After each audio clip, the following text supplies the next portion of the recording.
வாக்களித்த தேசம் சேர்த்திடுவீர், வழுவாமல் என்றும் காத்திடுவீர். வாக்களித்த தேசம் சேர்த்திடுவீர், வழுவாமல் என்றும் காத்திடுவீர். பற்றிக் கொள்வோம் உம்மை என்றும், இயேசுவையே பின்பற்றுவோம். பற்றிக் கொள்வோம் உம்மை என்றும், இயேசுவையே பின்பற்றுவோம். தலைமுறை தலைமுறையாய் எங்கள் அடைக்கலமானீரையா. முற்பிதாக்கள் ஆராதித்த எங்கள் பரிசுத்த தெய்வம் நீரே. தலைமுறை தலைமுறையாய் எங்கள் அடைக்கலமானீரையா.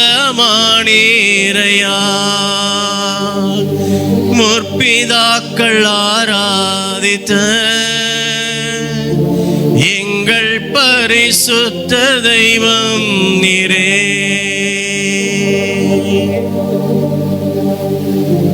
தலைமுறை தலைமுறைக்கும் துதிக்கும் ஆராதனைக்கும் மகிமைக்கும் பாத்திரராய் இருக்கிற உங்க சமூகத்தில் எங்களையே நாங்கள் தாழ்த்தி விட்டு கொடுக்கிறோம் ஐயா. எங்களையே நாங்கள் தாழ்த்தி விட்டு கொடுக்கிறோம். உங்க தேவ மகிமை தேவ பிரசன்னங்கள் மத்தியில் இறங்கி வருவதாக. தேவ ஆவியானவரே நாங்கள் வரவேற்கிறோம் அப்பா. நீங்க இல்லைன்னா நாங்க ஒண்ணுமே இல்லை டாடி. நீங்க மாத்திரம் எங்களுடைய வாழ்க்கையில போதுமானவராய் இருக்கிறீங்க. நீர் எங்களை கரம் பிடிக்கும்படியாய், எங்களை நடத்தும்படியாய், உடைய ஆலோசனைகள் மத்தியிலே கடந்து வரும்படியாய், ஆவியானவரே எங்கள் மத்தியில் நீர் இடைபடும்படியாய் உங்களை நாங்க வரவேற்கிறோம்ப்பா. உங்களை வரவேற்கிறோம். எங்கள் மத்தியில கடந்து வாங்க, எங்கள் மத்தியில கடந்து வருவீராக. எல்லா தடைகளும் இயேசுவின் நாமத்தினால் அது உடைக்கப்படுவதாக.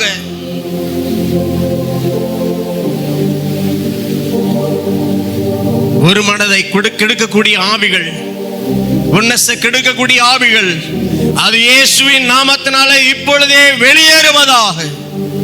இப்பொழுதே வெளியேறுவதாக. ஒரு மனதின் ஆவியானவர் அப்பா இந்த வளாகம் முழுமையாய் நீர் இறங்கி வருவீராக.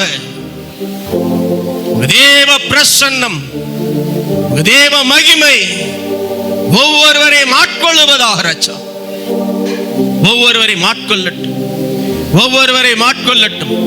உங்க மகிமையின் பிரஸ்தாபத்தை அனுபவிக்கும்படியாய் குறைகள் அப்பா, தடைகள், கட்டுகள் எல்லாம் நிர்மூலமாவதாக.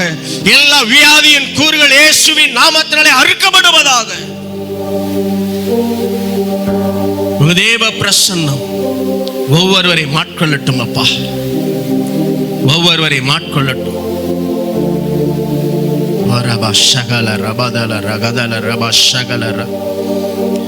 நீங்க மத்தியில உலாவி நான் உன் தேவனாய் இருப்பேன் நீங்க சொன்னீங்களே ஆண்டவரே. எங்கள் மத்தியில நீர் உலாவுவீராக, எங்கள் மத்தியில உலாவுவீராக. எங்கள் ஒவ்வொருவரையும் நீங்க மறைப்பீராக, மறைப்பீராக ராஜா. உச்சம் தலை முதல் உள்ள கால்கள் வரை உடைய தேவாக்கினி இறங்கி வரட்டும். ஆட்கொள்ளுவீராக ராஜா. நீ ராஜாதி ராஜாவாய் சிங்காசனத்தில் வீற்றிருக்கிறவராய் மகிமையின் பிதாவாய் நீர் இருப்பதற்காய் நன்றி ஆண்டவரே. ரபா கல ரபா ஷகல ரதிரமா Kanchana ரோக்குலரோ. Thank you Holy Spirit. Thank you Holy Spirit. You are the wonder working God. உங்க காட்ஸ் மூவ ஒவ்வொருத்தரும் ருசிப்பார்களாக. உங்க தேவ பிரசன்னத்தை ஒவ்வொருவரும் ருசிப்பார்களாக. உம்முடைய நடத்துதலை ருசிப்பார்களாக. நீர் ஒவ்வொருவரையும் தொடுவதை உணர்வார்களாக. இந்த இடத்துல வந்து அமரு மட்டுமாய் அவர்கள் எந்த நிலைமையில இருந்தாலும் இப்பொழுதே எல்லாம் மாறட்டும். இப்பொழுதே மாறுவதாக. அவங்க சூழ்நிலைகள் மாறட்டும், வியாதிகள் மாறட்டும், சுகவீனங்கள் மாறட்டும், சோர்வுகள் மாறட்டும்.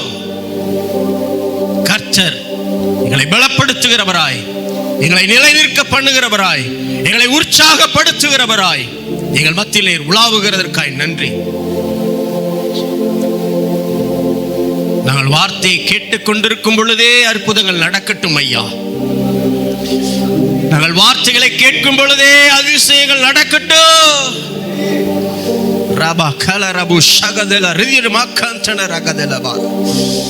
ஒரு சில கிட்னி பிரச்சனைகள் இயேசுவின் நாமத்தினால ஹீல் ஆகுது. Thank you Holy Spirit.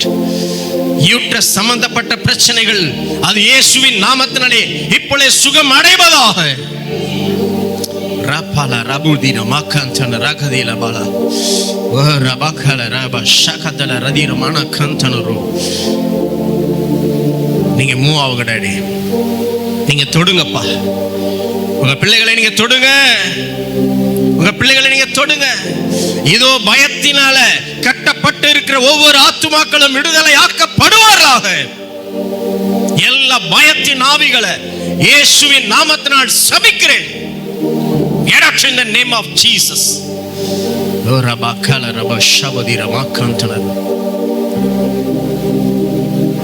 டாக்டருங்க என்ன வேணாலும், என்ன வியாதி இது அது இதுன்னா எதை வேணாலும் சொல்லி இருக்கட்டும். அது சுகராக இருக்கட்டும், பிரஷராக இருக்கட்டும், இதெல்லாம் எப்பயுமே எல்லாரும் கூட இருக்குன்னு நினைக்கிற இந்த எண்ணத்தை இன்னைக்கு நீங்க மாத்துங்க. இந்த எண்ணத்தை நீங்க மாத்துங்க. இது கர்த்தர் நமக்கு கொடுத்தது இல்லை. அப்பா தொடுங்கப்பா, உங்க பிள்ளைகளை தொடுங்க. இந்த நேரம் எல்லா ஆவிகளும், எல்லா வியாதியும், இதோ கட்டி வைத்திருக்கிற எல்லா கட்டுகளும் அது இயேசுவின் நாமத்தினால ஒவ்வொரு சரீரத்தை விட்டு வெளியேறட்டும்.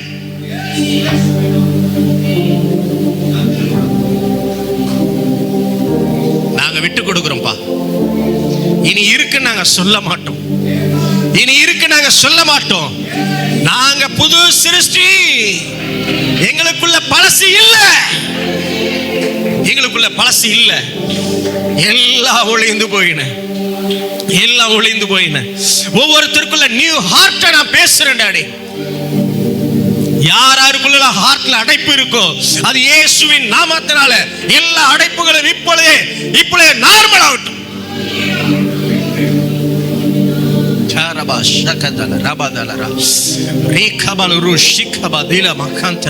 எல்லா லங்ஸ்ல இருக்கக்கூடிய பிரச்சனைகள் அது இயேசுவின் நாமத்தினால இப்பொழுது ஹீல் ஆகட்டும்.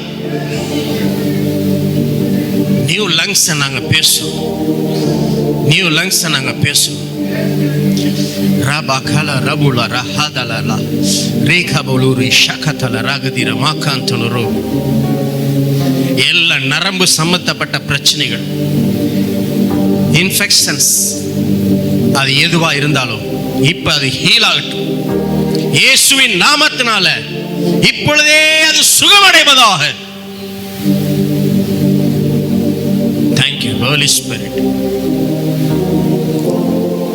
இப்பொழுதே நீங்க தொடுங்கப்பா, இப்பொழுதே நீங்க தொடுங்க. பிள்ளைகள் கவலைகளினால, வேதனைகளினால, பாடுகளினால, ஆண்டவரே பயத்தில் இருக்கக்கூடிய எல்லா சூழ்நிலைகளையும் இப்பொழுது யாரெல்லாம் அந்த மாதிரி மனநிலையில இருக்கிறார்களோ அவர்களை என் தேவனீர் தொடுவீராக. அவர் உங்களை விசாரிக்கிறபடியினால் உங்கள் கவலைகளை அவரிடத்தில் விட்டு விடுங்கள் என்று நீங்க சொன்னீங்களே ஆண்டவரே. இப்பொழுது எல்லா கவலையின் ஆவிகள் இயேசுவின் நாமத்தினாலே வேறறுக்கப்படுவதாக. எஸ், யெகோவா ரஃபாவான தேவன், நானே உன் பரிகாரியான கர்த்தர் என்று சொன்னவர் இப்பொழுதே நீர் உலாவிக் கொண்டிருப்பதற்காய் நன்றி. நீர் உலாவிக் கொண்டிருப்பதற்காய் நன்றி. உம்முடைய தொடுதலை ஒவ்வொருவரும் உணர்வார்களாக. இதோ தேவனுடைய சமூகத்தில் நீங்க உங்களை விட்டு கொடுங்க. இதோ கண்களை மூடி அப்பாவை மட்டும் நீங்க நோக்கி பாருங்க. இப்பொழுது அந்த அற்புதம் உங்க வாழ்க்கையில நடந்து கொண்டு இருக்கிறது. எஸ், எல்லா நரம்பு தளர்ச்சிகள், நரம்பு சம்பந்தப்பட்ட பிரச்சனைகள், அது இயேசுவின் நாமத்தினால எல்லா நரம்புகளும் இயேசுவின் நாமத்தினாலே சுகமடைவதாக. எலும்புகள், மூட்டுகள், ஜாயிண்ட்ஸ்ல இருக்கிற பெயின்ஸ் எல்லாம் இயேசுவின் நாமத்தினாலே சுகமடையட்டும் ஐயா.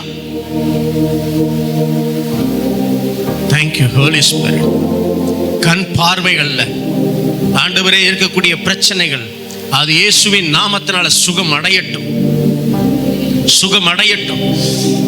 எல்லாம் அப்பா எலும்புகளுக்குள்ள இருந்த உள்ள இருக்கக்கூடிய மச்சைகளுக்குள்ள, அப்பா இரத்த நாளங்களுக்குள்ள, அப்பா தகப்பன சுரப்பிகளுக்குள்ள இப்பொழுதே ஒரு அற்புதம் நடப்பதாக. Yes Lord. Yes yes yes yes அவருடைய மகிமை இறங்கி கொண்டிருக்கு, அவருடைய மகிமை இறங்கி கொண்டிருக்கு. நீங்க ருசி பாருங்க. அப்பா நீங்க என்னை தொட்டுக்கிட்டு இருக்கிறீங்கன்றதை நான் உணர்றேன். எஸ், ஒரு சிலருடைய பாதங்கள்ல உள்ள வலிகள், பாதங்கள்ல உள்ள வலிகள், உங்க கால் இடுப்புக்கு மேல உள்ள வலிகள் எல்லாம் இயேசுவின் நாமத்தினால இப்பொழுதே சுட்டு எரிக்கப்படுவதாக, சுட்டெரிக்கப்படட்டும். Thank you Lord. Thank you Jesus. Hallelujah. Hallelujah. எல்லா முடக்குவாத ஆவிகள், அது இயேசுவின் நாமத்தினால செயல்படாத உறுப்புகள் எல்லாம் இயேசுவின் நாமத்தினால செயல்படுவதாக, செயல்படுவதாக.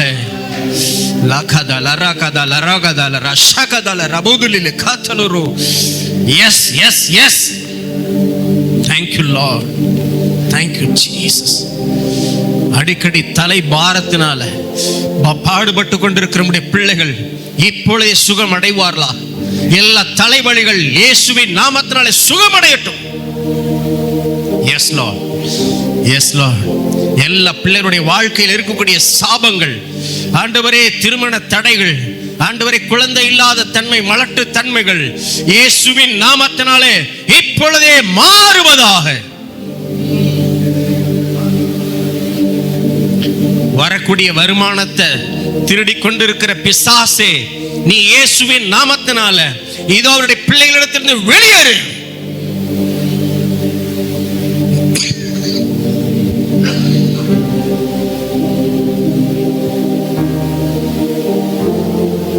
Yes.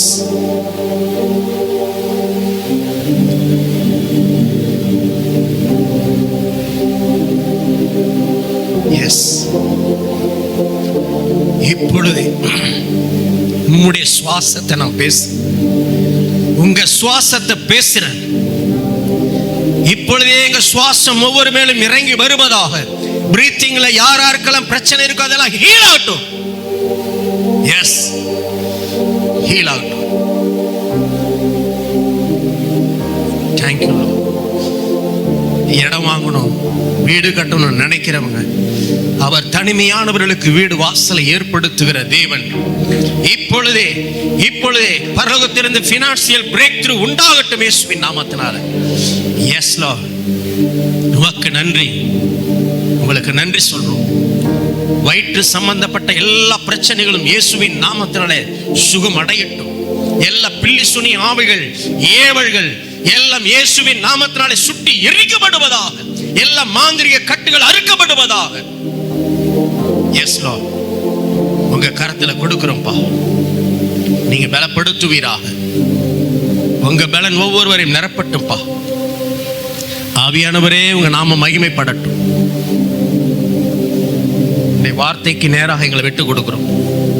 ஆவியானவரே, நீங்க பொறுப்படுங்க. உங்க நாமம் இந்த இடத்துல மகிமைப்படட்டும். எல்லா தடைகளும் இழக்கப்படட்டும். பரிசுத்த ஆவியானவர் நீங்க இடைபடுவீராக.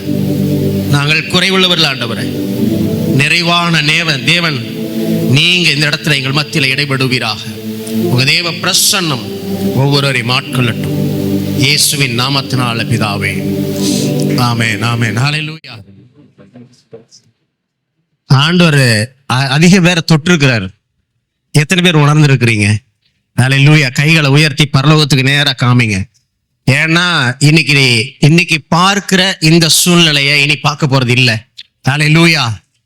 ஆண்டவர் இன்னைக்கு ஒரு பெரிய பிரேக் த்ரூ பண்ணிட்டாரு உங்க வாழ்க்கைக்குள்ள. நீங்க விசுவாசிப்பீங்கன்னா அவருடைய மகிமையை நீங்க பார்ப்பீங்க. அல்லேலூயா. அதே மாதிரி வார்த்தை கொடுத்து கொண்டிருக்கும் பொழுதும் நிறைய அற்புதங்கள் நடக்கும். நீங்க எதிர்பார்த்து கொண்டே இருங்க. ஏன்னா ஆண்டவர் இன்றைக்கு ஒரு பெரிய ஒரு பிரேக் த்ரூ நான் செய்வேன்னு சொல்லி இருக்கிறாரு. அல்லேலூயா, அல்லேலூயா. சரி, எடுத்து வாசிக்கலாம். 2 கொரிந்தியர் 3:18. நாம் எல்லாம் சிறந்த முகமாய் கர்த்தருடைய மகிமை கண்ணாடியிலே காண்கிறது போல கண்டு ஆவியா இருக்கிற கர்த்தரால் அந்த சாயலாகத்தானே மகிமையின் மேல் மகிமை அடைந்து மறுரூபப்படுகிறோம். அல்லேலூயா. இந்த வசனத்தை எல்லாரும் உங்க வேதத்தை திருப்பி கொண்டு அந்த வார்த்தையை எடுத்து வாசிக்கலாம் எல்லாரும் சேர்ந்து. நாம் எல்லோரும் திறந்த முகமாய் கர்த்தருடைய மகிமையை கண்ணாடியிலே காண்கிறது போல கண்டு ஆவியாய் இருக்கிற கர்த்தரால் அந்த சாயலாக தானே மகிமையின் மேல் மகிமை அடைந்து மறுரூபமாக்கப்படுகிறோம். அல்லேலூயா, அல்லேலூயா. இன்னைக்கு என்னடா பாஸ்டர் வித்தியாசமா ட்ரெஸ் போட்டு வந்திருக்காரா நீங்க பார்க்கலாம். இது ஏன் இந்த வித்தியாசம் அப்படிங்கறத நீங்க முடியும் போது உங்களுக்கு தெரியும். ஏன்னா என்ன எங்க அப்பா எப்படி பாக்குறாரோ அந்த வண்ணமா நான் இருக்கிறேன்னு இந்த வசனம் சொல்லுது. அல்லேலூயா. இப்ப நான் நல்லா நீட்டா ட்ரெஸ் பண்ணி கோட்லாம் போட்டு நான் போய் கண்ணாடியில முன்னாடி நின்று பாக்குறேன்னு வச்சுக்கோங்களேன், என் ட்ரெஸ் எப்படி தெரியும் கண்ணாடியில? சொல்லுங்க. அழுக்கு ட்ரெஸ்ஸா தெரியுமா? ஒண்ணுமே தெரியாம இருக்குமா? எப்படி இருக்கும்? நான் இப்ப எப்படி நீங்க பாக்குறீங்களோ அது மாதிரிதானே கண்ணாடி காட்டும். அதுல ஏதாவது மாறுதல் இருக்கா? இல்லைன்னு சொல்றவங்க எல்லாம் சொல்லுங்களேன். இல்ல. அல்லேலூயா. அதே மாதிரி தான் அவர் உங்களை ஒரு சாயலா வச்சிருக்கிறார். நல்லா புரிந்து கொள்ளுங்க. ஆவிக்குள்ள நீங்க எப்படியா இருக்கிறீங்கன்னு சொல்லி அவர் உங்களை பார்த்துட்டு இருக்கிறாரோ அதே வண்ணமா தான் நீங்க இப்ப இங்க இருக்கிறீங்க. அல்லேலூயா, அல்லேலூயா. அப்ப நீங்க யார்? நமக்குள்ள இருக்கிறவர் யார்? அவர் எப்பேற்பட்டவரா இருக்கிறார்? என்னன்னா நியூ டெஸ்ட்மென்ட் நமக்கு எல்லா இடமும் பாத்தீங்கன்னா ஐ ஓப்பனிங் தான். சட்டம் தெரியாதவன் போய் வாதாடுறதும் வசனம் தெரியாம போய் பிசாசுகிட்ட மாட்டிக்கிறதும் நிறைய பேர் உண்டு. வசனத்தை சரியான முறையில் நீங்க கையாளுவீங்கன்னா, சரியான முறையில் அந்த அர்த்தத்தை நீங்க புரிந்து கொள்ளுவீங்கன்னா உங்க பக்கத்துல பிசாசு வரவே மாட்டான். அல்லேலூயா, அல்லேலூயா. பிரதர், என் வீட்டுல பிசாசு ஆடுது. எப்படி ஆடும்? யாரு கதவை திறந்து வச்சா ஆடும்? இன்விடேஷன் யார் கொடுத்தா வருவான்? நாங்க ஒண்ணுமே பண்ணல பிரதர், நாங்க ஒண்ணுமே பண்ணல பாஸ்டர். ஆனா எப்படி வந்துச்சு? நான் சொல்றேன், எல்லாத்தையும் எதிர்த்து நிற்கக்கூடிய பலன் நம்ம மேல இருக்குன்னு நீங்க நம்புவீங்கன்னா, உங்களுக்குள்ள இருக்கிற விஷயம் என்னன்னு உங்களுக்கு தெரிஞ்சிருச்சுன்னா, அந்த பிசாசு ஒரு நாள் உங்களை தொடவும் முடியாது, உங்க வீட்டுக்குள்ளேயும் வர முடியாது, உங்க உடைமைகளை திருடவும் முடியாது. பாஸ்டர் சொன்னார் பாருங்க சாட்சி, என்னுடைய ஒன்னையும் நான் இழக்க மாட்டேன். அல்லேலூயா. அப்ப இந்த காரியம் நமக்கு என்ன சொல்ல வருது? நீங்க யாரா இருந்தீங்க, எப்படி இருந்தீங்க, எங்க இருந்தீங்க, இப்ப எங்க இருக்கிறீங்க அப்படிங்கிற வெளிச்சம் தான் இன்னைக்கு நமக்கு தேவை. அல்லேலூயா. அப்ப முதல்ல பாத்தீங்கன்னாக்க தேவனுடைய இலவசமான ஈவு இது எல்லாமே. இன்னைக்கு கவர்மெண்ட் அது இலவசம் இது இலவசம் சொல்றாங்கல்ல, அது மாதிரி நம்ம அப்பா எல்லாமே இலவசம் தான். அல்லேலூயா. எத்தனை பேர் சமாதானத்தை காசு கொடுத்து வாங்கி இருக்கிறீங்க? சந்தோஷம், அன்பு, ரட்சிப்பு, விடுதலை, சுகம் எல்லாமே இலவசம் தான். அல்லேலூயா. அப்ப நம்ம ஓட்டு யாருக்கு இருக்கணும்? இயேசுவுக்கு தான். அல்லேலூயா. அப்ப எல்லாமே இலவசமா அவர் நமக்கு கொடுத்திருக்கிறார். எல்லாமே அவர் நம்ம மேல வச்சிருக்கிற கிருபை. ரட்சிப்பு கிடைச்சது கிருபை, பாவ மன்னிப்பு கிடைச்சது கிருபை, நம்ம பரிசுத்தமா வாழ வைக்கிறதும் அதே கிருபை தான், நம்மளுடைய பலவீனத்துல நமக்கு சுகத்தை கொடுக்கறதும் அந்த கிருபை தான். ஹல்லேலூயா. கடைசியில இறுதி வரைக்கும் நம்மளை நடத்துறதும் அந்த கிருபை தான். ஹல்லேலூயா. அப்ப இன்னைக்கு அந்த கிருபைன்ற வார்த்தைக்கு உண்மையான பொருள், அந்த கிருபைனா என்ன? நம்ம ஈஸியா சொல்லுவோம், நிறைய பேர் தகுதி இல்லாதவர்களுக்கு கொடுக்கக்கூடியது கிருபை. சொல்லுங்க, யாரெல்லாம் தகுதியோட நம்ம இங்க இருக்கிறோம்? இந்த கிருபைனா இன்னும் ரொம்ப நிறைய பேருக்கு என்னமோ நினைச்சிட்டு இருக்கிறாங்க. கிருபைனா என்னன்னு கேட்டீங்கன்னாக்க, நீங்க எப்பெல்லாம் உங்களுக்கு முடியலன்னு ஒரு விஷயத்த சொல்றீங்களோ அப்பெல்லாம் உங்களை தேடி வந்து நான் இருக்கிறேன்னு சொல்றாரு பாத்தீங்களா, அதாங்க கிருபை. நான் உன் கூட தான் இருக்கிறேன், நீ பயப்படாத அப்படின்னு சொல்றாரு பாத்தீங்களா, அதுதான் கிருபை. அது எல்லா சூழ்நிலையிலையும் நீங்க அவரையே சார்ந்து நிக்கணும்ன்றதுதான் கிருபை. ஹல்லேலூயா. பழைய ஏற்பாடு காலத்துல ஆண்டவர் நிறைய வாக்குத்தத்தங்களை கொடுத்து அல்லது ஒவ்வொரு காலகட்டத்துக்கு தகுந்தாற் போல நம்மளை நடத்தினார், ஜனங்களை நடத்தினார். ஆனா என்னதான் நடத்தினாலும் பாவம் செய்து பாவம் செய்து பாவம் செய்து பாவம் செய்து அவங்க ஆத்துமா மரணத்துக்கு நேராகவே போயிட்டே இருக்கு. ஆண்டவர் வந்து திடீர்னு எச்சரிப்பை கொடுப்பாரு, திடீர்னு வந்து ஆசீர்வதிப்பாரு, திடீர்னு விடுதலையாக்குவார், இப்படியே நடந்துகிட்டு இருக்கு. ஆனா இதுக்கு ஒரு முடிவு இல்லாம போயிடுச்சு, என்ன பண்றது அப்படின்னு நினைக்கிறப்ப இது வரைக்கும் ஒரு வசனம் சொல்லுது, எனக்கு ரொம்ப பிடிச்ச வசனம். யோவான் 11ஆம் அதிகாரம், யோவான் 11ஆம் அதிகாரத்துல 21ஆம் வசனம். மார்த்தாள் இயேசுவினிடத்தில் வந்து, ஆண்டவரே, நீர் இங்கே இருந்தீரானால் என் சகோதரன் மரித்திருக்க மாட்டான். இந்த வார்த்தையில ஒரு வார்த்தை என்ன சொல்லுதுன்னா, நீர் இங்கே இருந்திருந்தானால் அப்படின்னு சொல்லுது. நீங்க இங்க இருந்திருந்தீங்கன்னா அப்படின்னு சொல்லுங்க. நீங்க இங்க இருந்திருந்தா, நீங்க இங்க இருந்திருந்தா என் சகோதரன் பிழைச்சிருப்பானேன்னு அந்த அம்மா சொல்றாங்க. ஹல்லேலூயா. இப்ப பழைய ஏற்பாடு காலத்துல அப்பக்கப்ப டெம்பரவரியா வந்து போயிட்டு இருந்தவரு பார்த்தாரு, என்னடா இந்த அம்மா இப்படி கேக்குதே, சரி பர்மனண்டா அவங்கள்ட்டே வந்து தங்கிரோமியா. ஹல்லேலூயா. பர்மனண்டா எப்பயுமே நம்ம கூடவே இருக்கும்படிக்கு நம்மளை தேடி வந்தவர் தான் அவர். ஹல்லேலூயா.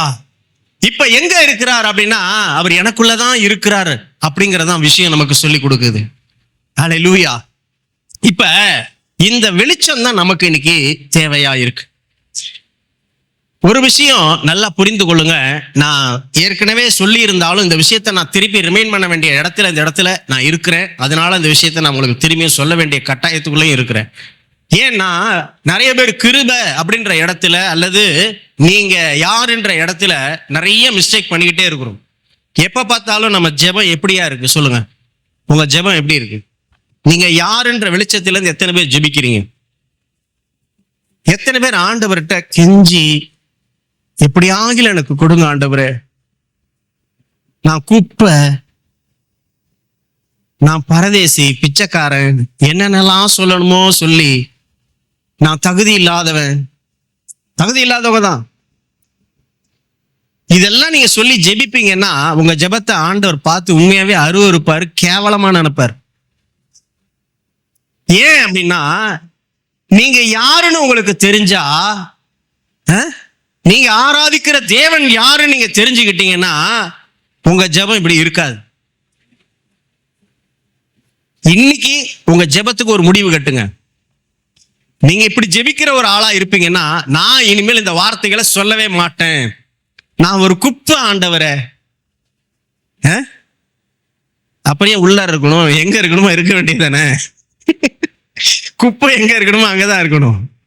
அப்ப என்ன அர்த்தம்னு கேட்டீங்கன்னா, இது தவறு இல்லை. என்னன்னா, நம்ம யாருன்னு தெரியாம இருக்கிறோம். இந்த காரியத்தை வச்சுக்கிட்டு தான் பிசாசு நம்ம வாழ்க்கையில விளையாண்டுகிட்டு இருக்கிறான். ஆனா நீங்க யாரு, எப்பேற்பட்ட ஆளு நீங்க தெரிஞ்சுக்கிட்டீங்கன்னு வச்சுக்கோங்களேன், உங்க வாழ்க்கைக்குள்ள வரவே முடியாது. ஹல்லேலூயா.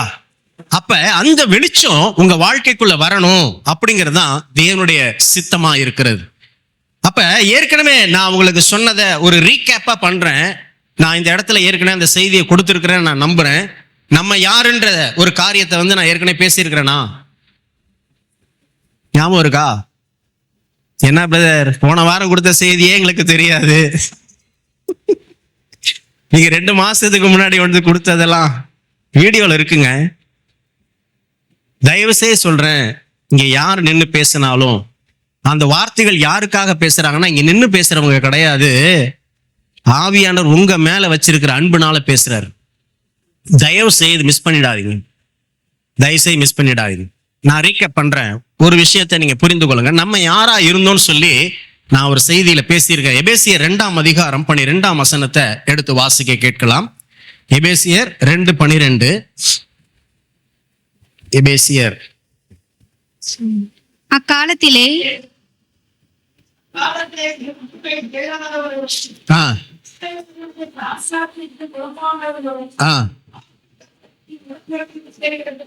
அக்காலத்திலே கிறிஸ்துவை சேராதவர்களும் இஸ்ரவேலுடைய குடியுரிமைக்கு புறம்பானவர்களும் வாக்குத்தத்தத்தின் உடன்படிக்கைகளுக்கு அந்நியர்களாகவும் நம்பிக்கை இல்லாதவர்களும் இந்த உலகத்தில் தேவன் இல்லாதவர்களுமாக இருந்தீர்கள் என்பதை நினைத்துக் கொள்ளுங்கள். நம்ம யாரா இருந்திருக்கிறோம் அப்படின்னு சொல்லி இந்த வார்த்தை நமக்கு தெளிவாய் சொல்லுகிறது. அக்காலத்திலே கிறிஸ்துவை சேராதவர்கள், இஸ்ரவேலுடைய காணியாட்சிக்கு புறம்பா இருக்கிறவர்கள், வாக்குத்தத்தத்தின் உடன்படிக்கைக்கு அந்நியர், நம்பிக்கை இல்லாதவர்கள், இந்த உலகத்தில் தேவன் அற்றவர்களாய் நாம் இருந்திருக்கிறோம் என்று இந்த வார்த்தை சொல்லுகிறது. இதெல்லாம் வரிசையா சொல்லிட்டு வருதுனாக்க, அப்ப நீங்க இதெல்லாம் இன்னைக்கு பெற்றுக்கொண்டவர்களா இருக்கிறீங்கன்னு சொல்ல வருது. இதெல்லாம் இல்லைன்னு சொல்லுது இல்ல. ஆனா இன்னைக்கு இதெல்லாம் உங்க கையில தான் இருக்கு. ஹல்லேலூயா. இதெல்லாம் இருக்கு. கிறிஸ்துவை சேர்ந்தவர்களா இருக்கிறீங்க, இஸ்ரவேலுடைய காணியாட்சிக்கு உள்ளார இருக்கிறீங்க, வாக்குத்தத்தத்தின் உடன்படிக்கையாளரா இருக்கிறீங்க, நம்பிக்கை உள்ளவரா இருக்கிறீங்க. தேவன் ஒருத்தர் உங்கள் வாழ்க்கையில இருக்கிறவரா இருக்கிறார். ஹல்லேலூயா. இந்த வசனம் பேசுனது ஞாபகம் இருக்கா? ஞாபகம் இருக்கா? சந்தோஷம். ஏன் அப்படின்னாக்க, நான் மேக்சிமம் பேசும் பொழுது ஆவியானவருடைய செயல்பாட்டுக்கு நான் விட்டுருவேன். ஏன்னா அந்த ஜனங்களுக்கு அந்த வெளிச்சத்துக்குள்ள கொண்டு போய் சேர்க்கணுன்றது தேவன் வச்சிருக்கிற திட்டம். ஆண்டவர் அந்த காரியத்தை இப்படியாக உங்க மனதுக்குள்ள கொண்டு போய் வச்சிடணும்னு நினைப்பாரு. அப்ப அந்த நேரத்துல வீட்டுல கதவை ஒழுங்கா பூட்டினோமா, அடுப்புல எதையும் வச்சுட்டு வந்துட்டோமா, வண்டியை லாக் பண்ணோமா, இதெல்லாம் போகும். இதெல்லாம் நீங்க டைவர்ட் பண்ணி ஜெயிச்சே ஆகணும் உங்க சிந்தைய. பாஸ்ட் சீக்கிரம் முடிச்சிருவாரா, போன உடனே அடுத்த ஒரு ஃபங்க்ஷன் வேற இருக்கு, இப்படியெல்லாம் ஓடும். இதெல்லாம் ஓரம் கட்டிட்டு இன்னைக்கு கர்த்தருக்குரிய நாள், நான் இதை தவிர வேற எதையும் செய்ய மாட்டேன்ற ஒரு முடிவுக்கு நீங்க முதல்ல வாங்க. இது கர்த்தருக்குரிய நாள். இந்த நாள் அவருக்குரியது. அவருக்கு மட்டும்தான் கணம். அவரை மட்டும்தான் தேடுவேன். அவருடைய வார்த்தை மட்டும்தான் கேட்பேன். அதை குறிச்சே சிந்திச்சுக்கிட்டு இருப்பேன். வேற எதையும் செய்ய மாட்டேன்ற ஒரு முடிவுக்குள்ள நம்ம வரணும். ஹல்லேலூயா. 6 நாள் நம்ம வேலைக்காக, நம்ம குடும்பத்துக்காக எவ்வளவு ஓடுறோம், எவ்வளவு சிந்திக்கிறோம். ஆண்டவருக்காண்டி ஒரு நாள் விட்டுலாம்ல. இந்த நாளை விட்டுருங்க. ஹல்லேலூயா. அடுத்தபடியா சொல்லுது மத்தேயு 15ஆம் அதிகாரம் 26ஆம் வசனம். அந்த இடத்துல மத்தேயு 15:26. அவளை நோக்கி, பிள்ளைகளின் அப்பத்தை எடுத்து நாய்க்குட்டிகளுக்கு போடுகிறது நல்லதல்ல என்றார். இது யாருகிட்ட சொன்னது? ஒரு கானானிய ஸ்திரீ கிட்ட இயேசு சொன்ன ஒரு வார்த்தை. இந்த கானானிய ஸ்திரீ, என் பிள்ளைக்கு இப்படி பிரச்சனை இருக்கு, அவளுக்கு நீங்க சுகப்படுத்தணும்னு கேட்கிறப்ப இயேசு நிக்கவே இல்லை, போய்கிட்டே இருக்கிறார். அப்ப சீசர்கள்லாம் அந்த அம்மா பின்னாடியே வருது, அனுப்பிடுங்களேன் அப்படின்றாங்க. உடனே இயேசு திரும்பி நின்று அந்த அம்மாவை பார்த்து சொல்ற ஒரு வார்த்தை தான் இது. நான் பிள்ளைகளுடைய அப்பத்தை எடுத்து நாய்க்குட்டிக்கு போட முடியுமா? அப்ப நம்ம எல்லாம் யாரா இருந்திருக்கிறோம்னா நாய்க்குட்டியா இருந்திருக்கிறோம். அவரு நாயின்னு ரொம்ப சொல்லாம நாய்க்குட்டின்னு சொல்லிட்டாரு அந்த இடத்துல. அப்ப என்னன்னா, நம்ம ஒண்ணு காணியாட்சிக்கு புறம்பா, தேவனற்ற நிலைமையில இருந்திருக்கிறோம். ரெண்டாவது இந்த இடத்துல சொல்லுது, நமக்காக நம்ம தேவன் வரவே இல்லை. அவர் வேற ஒருத்தருக்காக தான் வந்திருக்கிறார். இயேசு தன் பிள்ளைகளுக்குன்னு சொல்லி இருக்கிற இடத்துல நம்ம எல்லாம் பிள்ளைகள் இல்லை. நம்மெல்லாம் யார் தெரியுமா? வசனம் சொல்லுது, நம்ம எல்லாம் ரோமர் 11:11 வாசிங்களேன்.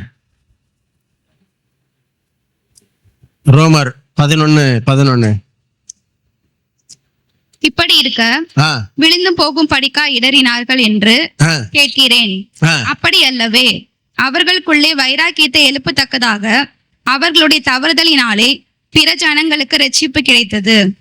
புற ஜாதிகள் இதுல எழுதப்பட்டிருக்கு. அது பிற ஜனங்கள்னு சொல்லலாம். புற ஜாதிகள்னு சொல்லி சொல்லப்படுது. யார் இந்த புற ஜாதிகள்? இன்னைக்கு நம்ம சொல்லுவோம் வெளியில இருக்கவங்க தான் புறஜாதின்னு. நம்மளே புறஜாதி தான். நம்மெல்லாம் எந்த லிஸ்ட்ல இருக்கிறோம்னு பாருங்களேன். புறஜாதி, நாய், கர்த்தர் இல்லாம நம்மெல்லாம் எதுக்குமே தகுதி இல்லாத நிலைமையில கடந்திருக்கிறோம். இன்னொரு வார்த்தை சொல்லுது. அதே 11ஆம் அதிகாரத்துல நீங்க பாத்தீங்கன்னா 17ஆம் வசனத்துல, சில கிளைகள் முறிக்கப்பட்டிருக்க காட்டொலிவ மரமாகிய நீ அவைகள் இருந்த இடத்தில் ஒட்ட வைக்கப்பட்டு. இப்ப இங்க சொல்லுது காட்டொலிவ மரம். நம்மெல்லாம் யாரு? காட்டொலிவ மரம். நிறைய இருக்கு வேதத்துல. நம்மளை பத்தி வெளியில சொல்லப்பட்ட விஷயங்கள் நிறைய இருக்கு வேதத்துல. இப்படி இருந்த உங்களையும் என்னையும் அவர் நம்மளை தேடி நம்ம வாழ்க்கைக்குள்ள ஒரு மாற்றத்தை தரும்படிக்கு ஆண்டவர் செய்தாரு. என்னன்னாக்க அதே ரோமர் 11:12 வசனம் வாசிங்க. அவர்களுடைய தவறு உலகத்திற்கு ஐஸ்வர்யமும் அவர்களுடைய குறைவு புறஜாதிகளுக்கு ஐஸ்வர்யமா இருக்க அவர்களுடைய நிறைவு எவ்வளவு அதிகமாய் அப்படி இருக்கும். ஹல்லேலூயா. இந்த வார்த்தை சொல்லுது, இஸ்ரவேல் ஜனங்கள்லாம் ஆண்டவருடைய வார்த்தையை கேட்கல, சவுத்துல போய் முட்டிட்டு இருக்கிறான். நம்ம திட்டிட்டு இருக்கிறோம். இன்னைக்கு அவன் இன்னைக்கு முட்டிக்கிட்டு இருக்கிறதுனாலதான் நமக்கு கிருபை ஓடிக்கிட்டு இருக்கு. அப்ப எதுக்காண்டி ஆண்டவர் செஞ்சாருன்னா, அதுல முன்னாடி வசனத்துல படிச்சதெல்லாம் பதில் இருக்கு. நம்ம அந்த விஷயத்துக்கெல்லாம் போக வேணாம். இப்ப நம்மளை பத்தி பேசிட்டு இருக்கிறதுனால நான் எது தேவையோ அதை மட்டும்தான் பேசிட்டு இருக்கிறேன். அப்ப அவங்க ஏன் இயேசுவை ஏற்றுக்கொள்ளலன்னா, நம்ம எல்லாம் உள்ள வரணும் தான். ஹல்லேலூயா. நம்ம மேல ஆண்டவருடைய இரக்கம் வரத்துக்காதான். நம்ம எங்க கடந்த நம்மளெல்லாம் நினைச்சு நம்ம கொஞ்சம் யோசிச்சு பாருங்க. நீங்க திருவழியா போறீங்க, ரொம்ப அலங்கோலமா பிச்சைக்காரன் ஒருத்தன் ரொம்ப முடியெல்லாம் நிறைய வச்சு சண்டை பிடிச்சி நாத்தம் அடிச்சுட்டு இருக்கிறவங்க போய் கட்டி பிடிப்பீங்களா? இப்ப என்ன நடந்திருக்குன்னா, அப்படி இருந்த நம்மளதான் கட்டி பிடிச்சி அணைச்சு வச்சிருக்கிறாரு. என்ன பண்ணாருன்னா, வந்த உடனே அப்படியே முடியெல்லாம் வெட்டி நல்ல ட்ரெஸ் எல்லாம் கழட்டி குளிப்பாட்டி இது மாதிரி மாத்தி வச்சிருக்கிறாரு. ஹல்லேலூயா. நீங்க பாக்குறது இது. ஆனா உள்ளுக்குள்ள ஆவியானவர் நம்மளை பரிசுத்தமாக்கிட்டார், பரிசுத்த சந்ததியா மாத்திட்டார். ஹல்லேலூயா. இப்ப நீங்க யாரா இருக்கிறீங்கன்னு சொல்லி இந்த வார்த்தை சொல்லுதுன்னா, அவர்களுடைய தவறு. எவர்களுடைய தவறு? இஸ்ரவேல் ஜனங்கள்ல அவர் யாருக்காக வந்தாரோ அவங்க செய்த தவறுனால உலகத்துல வாழ்ற எல்லா ஜனங்களுக்கு ஐஸ்வர்யமும் அவருடைய குறைவுகள் புறஜாதிகளுக்கு ஐஸ்வர்யமா இருக்கும்படிக்கு. ஹல்லேலூயா. நீங்க எல்லாம் யார் தெரியுமா? சொல்லுங்க. இந்த ஐஸ்வர்யம்னா என்ன? எந்தெந்த காரியத்திலெல்லாம் ஐஸ்வர்யம்? 1 பேதுரு பிலிப்பியர் 4:19 சொல்லுது, நம்மளுடைய குறைவுகள் எல்லாம் கிறிஸ்து இயேசுக்குள்ள படிக்கிறோம்ல. அந்த வசனம் ஆரம்பிக்கும் பொழுது எப்படி ஆரம்பிக்குது? அவருடைய ஐஸ்வர்யத்தின் படின்னு ஆரம்பிக்குது இல்ல. அப்ப என்னன்னா, அவர் ஐஸ்வர்யத்தின் சம்பன்னர்னு சொல்லுதுன்னா, அந்த ஐஸ்வர்யம்ன்ற வார்த்தை பொருளாதாரத்தை மட்டும் குறிக்கிறது இல்ல, எல்லா காரியத்திலும் அவர் ஐஸ்வர்ய சம்பன்னர். ஹல்லேலூயா. வியாதியா இருக்கிறியா? அவர் ஐஸ்வர்ய சம்பன்னர். ஹல்லேலூயா. நீங்க பண பிரச்சனையில இருக்கிறீங்களா? அவர் ஐஸ்வர்ய சம்பன்னர். நீங்க பாவத்தில் இருக்கிறீங்களா? அவர் ஐஸ்வர்ய சம்பன்னர். எல்லா காரியத்திலையும் எடுத்துட்டு அவர் ஐஸ்வர்ய சம்பன்னரா தான் இருக்கிறார், நிறைவா இருக்கிறார். இப்ப அவர் நிறைவா இருந்த தேவன் தூரமா இருந்த உங்களை, காட்டொளிவ மரமா இருந்த உங்களை நல்ல ஒளிவ மரமாகிய அதுல கொண்டு போய் உங்களை ஒட்டு போட வச்சிட்டார்.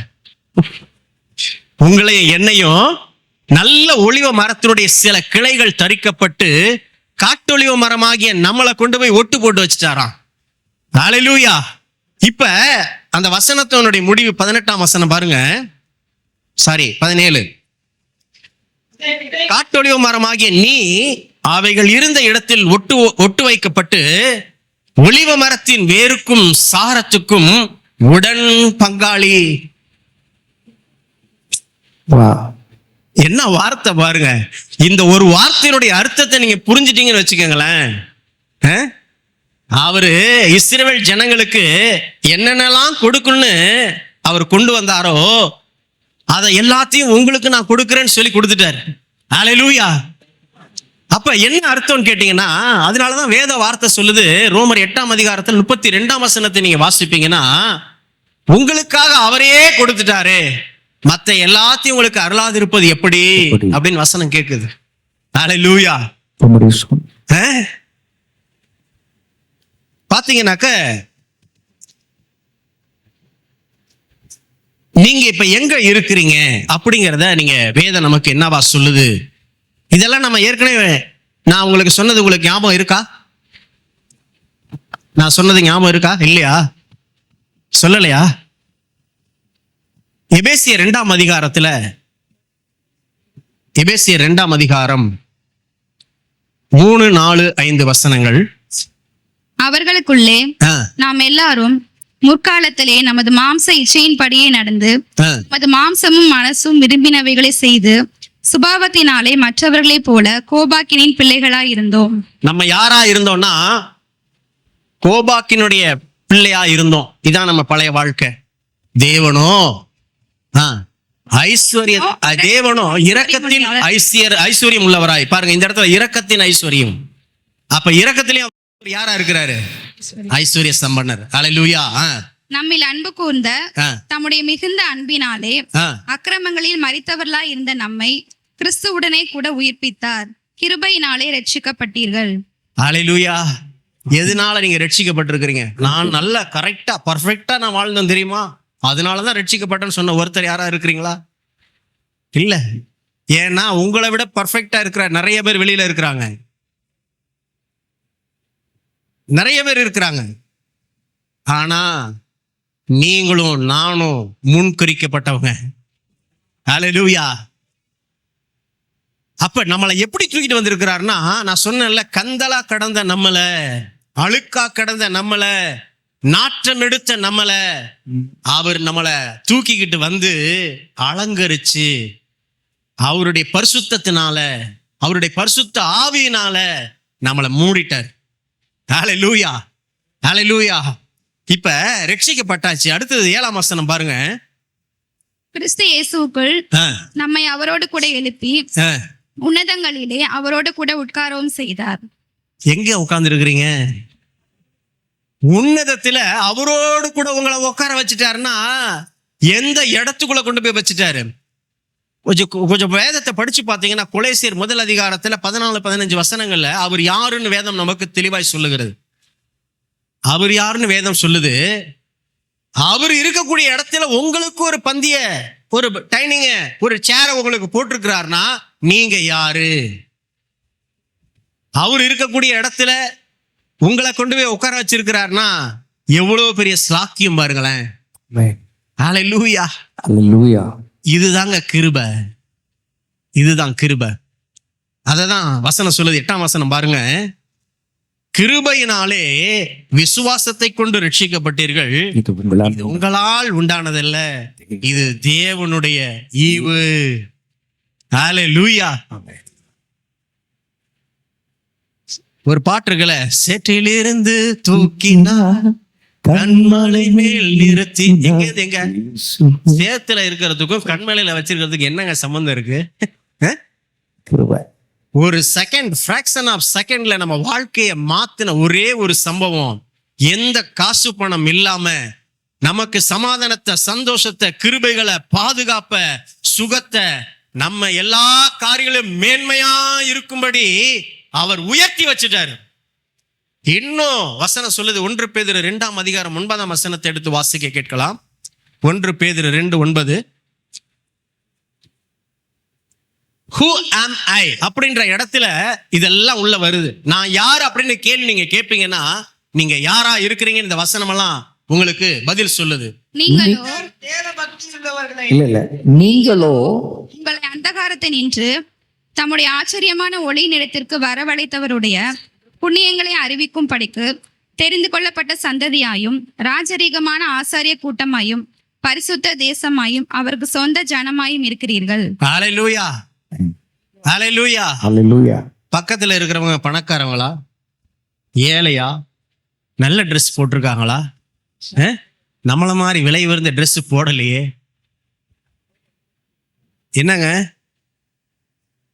அவங்க மட்டும் நல்ல ட்ரெஸ்ஸா போடுறாங்களே, இப்படியெல்லாம் எண்ணங்கள் நமக்கு பல விதங்கள்ல பல காரியங்கள்ல ஓடிட்டு இருக்கும்.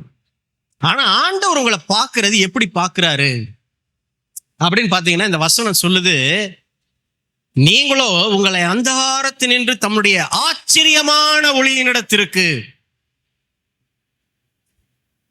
நீங்க இருளுக்கு சம்பந்தமானவர்கள் இல்லை, ஆமென், நீங்கள் வெளிச்சத்தின் பிள்ளை. ஹல்லேலூயா. நீங்க இருள நடக்கிறவங்க இல்ல, நீங்க தடுமாறுறவங்க இல்ல, நீங்க வெளிச்சத்தின் பிள்ளை. நீங்க பகல்ல நடக்கிற மாதிரி நடக்க முடியும், இரவுல ஆவியில நடக்க முடியும். வசனம் சொல்லுது, ஒளியினிடத்திற்கு வரவழைத்தவருடைய புண்ணியங்களை அறிவிக்கும்படிக்கு தெரிந்து கொள்ளப்பட்ட சந்ததி. பக்கத்துல பார்த்து சொல்லுங்க, நீங்க தெரிந்து கொள்ளப்பட்ட சந்ததியா? தெரிந்து கொள்ளப்பட்ட சந்ததியா? ஹல்லேலூயா. சொல்லுங்க, நான் தெரிந்து கொள்ளப்பட்ட சந்ததி, தெரிந்து கொள்ளப்பட்ட சந்ததி, நான் ராஜரீகமான ஆசாரிய கூட்டம். ராஜரீகமான ஆசாரிய கூட்டம். அது என்ன ராஜரீகம்? கணம் பொருந்தியது அந்த வார்த்தை. ஆமென். ஹல்லேலூயா. சாதாரண ஆசாரியன் இல்ல, நீ கணம் பொருந்திய ஆசாரிய கூட்டம். நீங்க ஹல்லேலூயா. ராஜரீக அபிஷேகம் உங்க மேல இருக்கு. ஹல்லேலூயா. அந்த அபிஷேகம் உங்க மேல இருக்கு, நீங்க தெரிஞ்சீங்கனாலே போதுமே. பழைய ஏற்பாடு காலத்துல சக்கரியா போய் பலி செலுத்தணும், 40 நாள் முன்னாடியே சீட்டை போட்டு பேர் எடுத்து அந்த 40 நாள் அவங்க பாவத்துக்கு நிவாரண பலியெல்லாம் செஞ்சு என்னென்னலாம் பண்ணி தகுந்த ஆடைகள் எல்லாம் போட்டுக்கிட்டு தான் அந்த ஆலயத்தினுடைய மகா பரிசுத்த ஸ்தலத்துக்குள்ள போக முடியும். அப்படி போறப்ப இடுப்புல கயிறையும் கட்டிட்டு போகணும். ஒருவேளை பரிசுத்தம் இல்லாம போன ஆண்டவர் அங்கேயே அவனை அடிச்சிருவாராம். பழைய ஏற்பாடு காலத்துல இவ்வளவு இருந்துச்சு இல்ல, இதெல்லாம் லூஸ் பண்ணி இதெல்லாம் வேண்டான்னு சொல்லி இன்னைக்கு கிருபைன்னு ஒரு வார்த்தையை வச்சு முடிவு பரியந்த நம்மளை நடத்தும்படி உங்களையும் என்னையும் பாதுகாத்து கொண்டு எப்படியாகிலும் என் பிள்ளை என்கிட்ட திரும்பியும் வருவான்னு சொல்லி காத்துக்கிட்டு இருக்கிறார். பாத்தீங்களா, அதுதாங்க கிருபை. ஆமென். ஹல்லேலூயா, ஹல்லேலூயா. இன்னைக்கு என் மகன் வருவா, இன்னைக்கு என் மகன் வருவான், இன்னைக்கு மாறுவா, இன்னைக்கு நாளைக்கு மாறுவான்னு எதிர்பார்த்துட்டு இருக்கிறார்ல, அதுக்கு பேர் தான் கிருபை. அந்த நிமிஷமே அடிச்சு காலி பண்றவர் இல்ல, அன்னைக்கு இருந்த தேவன் இன்னைக்கு இல்ல. இன்னைக்கு நம்மளெல்லாம் மாத்தி எப்படியாகிலும் வந்து சேர்ந்தனும் காத்துட்டு இருக்கிறார். பாத்தீங்களா, இது பேரு தான் கிருபை. இன்னைக்கு நம்ம இவ்வளவு பேர் உட்கார்ந்து இருக்கிறோம் எல்லாரும். இங்க நான் வேணா முன்னாடி நிக்கலாம், உங்களுக்கு முன்னாடி பிரீச் பண்ணிட்டு இருக்கிறதுனால நான் எல்லா விதத்திலையும் கரெக்டா இருக்கிறேன் இல்ல இல்ல. ஆனா ஆண்டவருடைய சமூகத்துல நான் இன்னும் என்னென்னத்துலலாம் நான் மாற்றம் செய்யணுமோ நான் அதை ஆண்டவர்கிட்ட கேட்டு முன்னாடி கிருபையா நான் வரம்பா நான் சொல்லி கேட்கிறேன். பாத்தீங்களா, அதைத்தான் ஆண்டவர் விரும்புறார். அந்த விட்டு கொடுத்ததெல்லாம் ஆண்டவர் பார்த்துக்கிட்டு இருக்கிறாரு. என் பிள்ளை எப்படா என்னை தேடி வரும், அதுக்கு பேரு தான் கிருபை. இந்த கிருபை தான் உங்க மேலையும் என் மேலையும் கொடுக்கப்பட்டிருக்கு. இந்த கிருபை மட்டும்தான் வெளியில உள்ள ஆளுங்களுக்கு இல்லை. என்ன வேணாலும் நடக்கும், என்ன வேணாலும் நடக்கும். ஆண்டவர் அறிகிற அந்த சந்தர்ப்பம் உங்களுக்கு கிடைக்காம கூட போகும். ஆனா உங்களுக்கும் எனக்கும் இன்னைக்கு இந்த இடத்துல இந்த வார்த்தைகள் மூலியமா ஆண்டவர் பேசிக்கிட்டு இருக்கிறாருன்னா ஆண்டவர் நமக்கு ஒரு வாய்ப்பை நம்ம வாழ்க்கையில கொடுக்கிறாருன்னு அர்த்தம். ஆமென். ஹல்லேலூயா, ஹல்லேலூயா. இன்னைக்கு பெற்றோர்கள்ட்ட நம்ம எப்படி நடந்துக்கிறோம்? ஒரு மனைவி கணவன்கிட்ட எப்படி நடந்துக்கிறா? ஒரு கணவன் தன் மனைவியிடத்துல, தன் பிள்ளையிடத்துல எப்படி நடந்துக்கிறாங்க? நீங்க இங்க இருக்கும் பொழுது எப்படி நடந்துக்கிறீங்க? வெளியில எப்படி நடந்துக்கிறீங்க? நீங்க பேசுகிற வார்த்தைகள் என்னவா இருக்கு? உங்க கிரியைகள் எப்படியா இருக்கு? இது எல்லாத்துக்கும் ஸ்டேட்மெண்ட் உங்க ஒருத்தருக்கு மட்டும்தான் தெரியும். ஆமென். ஆனா இதை எல்லாத்தையும் ஒருத்தர் பார்த்துட்டு இருக்கிறார், அவருக்கும் தெரியும். ஸ்தோத்திரம். ஆனா இல்லப்பா, அவங்க மேல என் ஆடையை நான் போட்டிருக்கிறேன். நல்லா புரிஞ்சுக்கங்க, அவங்க மேல என்னுடைய ஆடை. பரிசுத்த ஆவி என்ற ஆடையை நான் போட்டிருக்கிறேன். இன்னைக்கு ஒரு மாதிரியா வேணா தெரியலாம், நாளைக்கு அவங்களுக்குள்ள ஒரு மாற்றம் வரும்னு சொல்லி இதை மறைச்சு வச்சிருக்கிறாருல. இத களையப்படக்கூடிய ஒரு நாள் ஒண்ணு இருக்கு, அன்னைக்கு உங்களுக்கு தெரியும். ஆனா அது வரைக்கும் கொடுக்கப்பட்டதுதான் இந்த கிருபை. இதை நீங்க இழந்து போக கூடாதுன்னு தான் அவர் விரும்புறார். அப்ப என்ன அர்த்தம்னா, ரொம்ப கடினமான சில வார்த்தைகள்லாம் வேதத்துல நான் படிக்கும் பொழுது ரொம்ப மனசுக்கு வேதனையா இருந்துச்சு. அந்த வார்த்தைகள்லாம் எப்படி நான் சொல்றதுனே தெரியல, அந்த வார்த்தை எப்படி எடுத்துக்கிறதுனே தெரியல. அந்த கிருபையின் ஆவியை நிந்திக்கிறவன் எவ்வளவு கொடிதான ஆக்கினைக்கு அவன் பாத்திரானா இருக்கிறான்னு சொல்லி வேத வார்த்தை சொல்லுது. இந்த கிருபையின் ஆவியை நிந்திக்கிறவன், கொஞ்சம் யோசித்து பாருங்க. நம்ம கிருபைக்குள்ள இருக்கிறோம், அவருடைய ஆவி நம்ம மேல இருக்கு. ஆனா அந்த கிருபையின் ஆவி நம்ம மேல இருக்கிறத உணராம நம்ம தவறாய் பேசுகிற வார்த்தைகள், பார்வைகள், கிரியைகள் எல்லாமே அந்த கிருபையின் ஆவியை நம்ம நிந்திக்கிறோமா? அந்த கிருபைய கொடுத்த கிருபைய நம்ம உதாசீனப்படுத்துறோம்.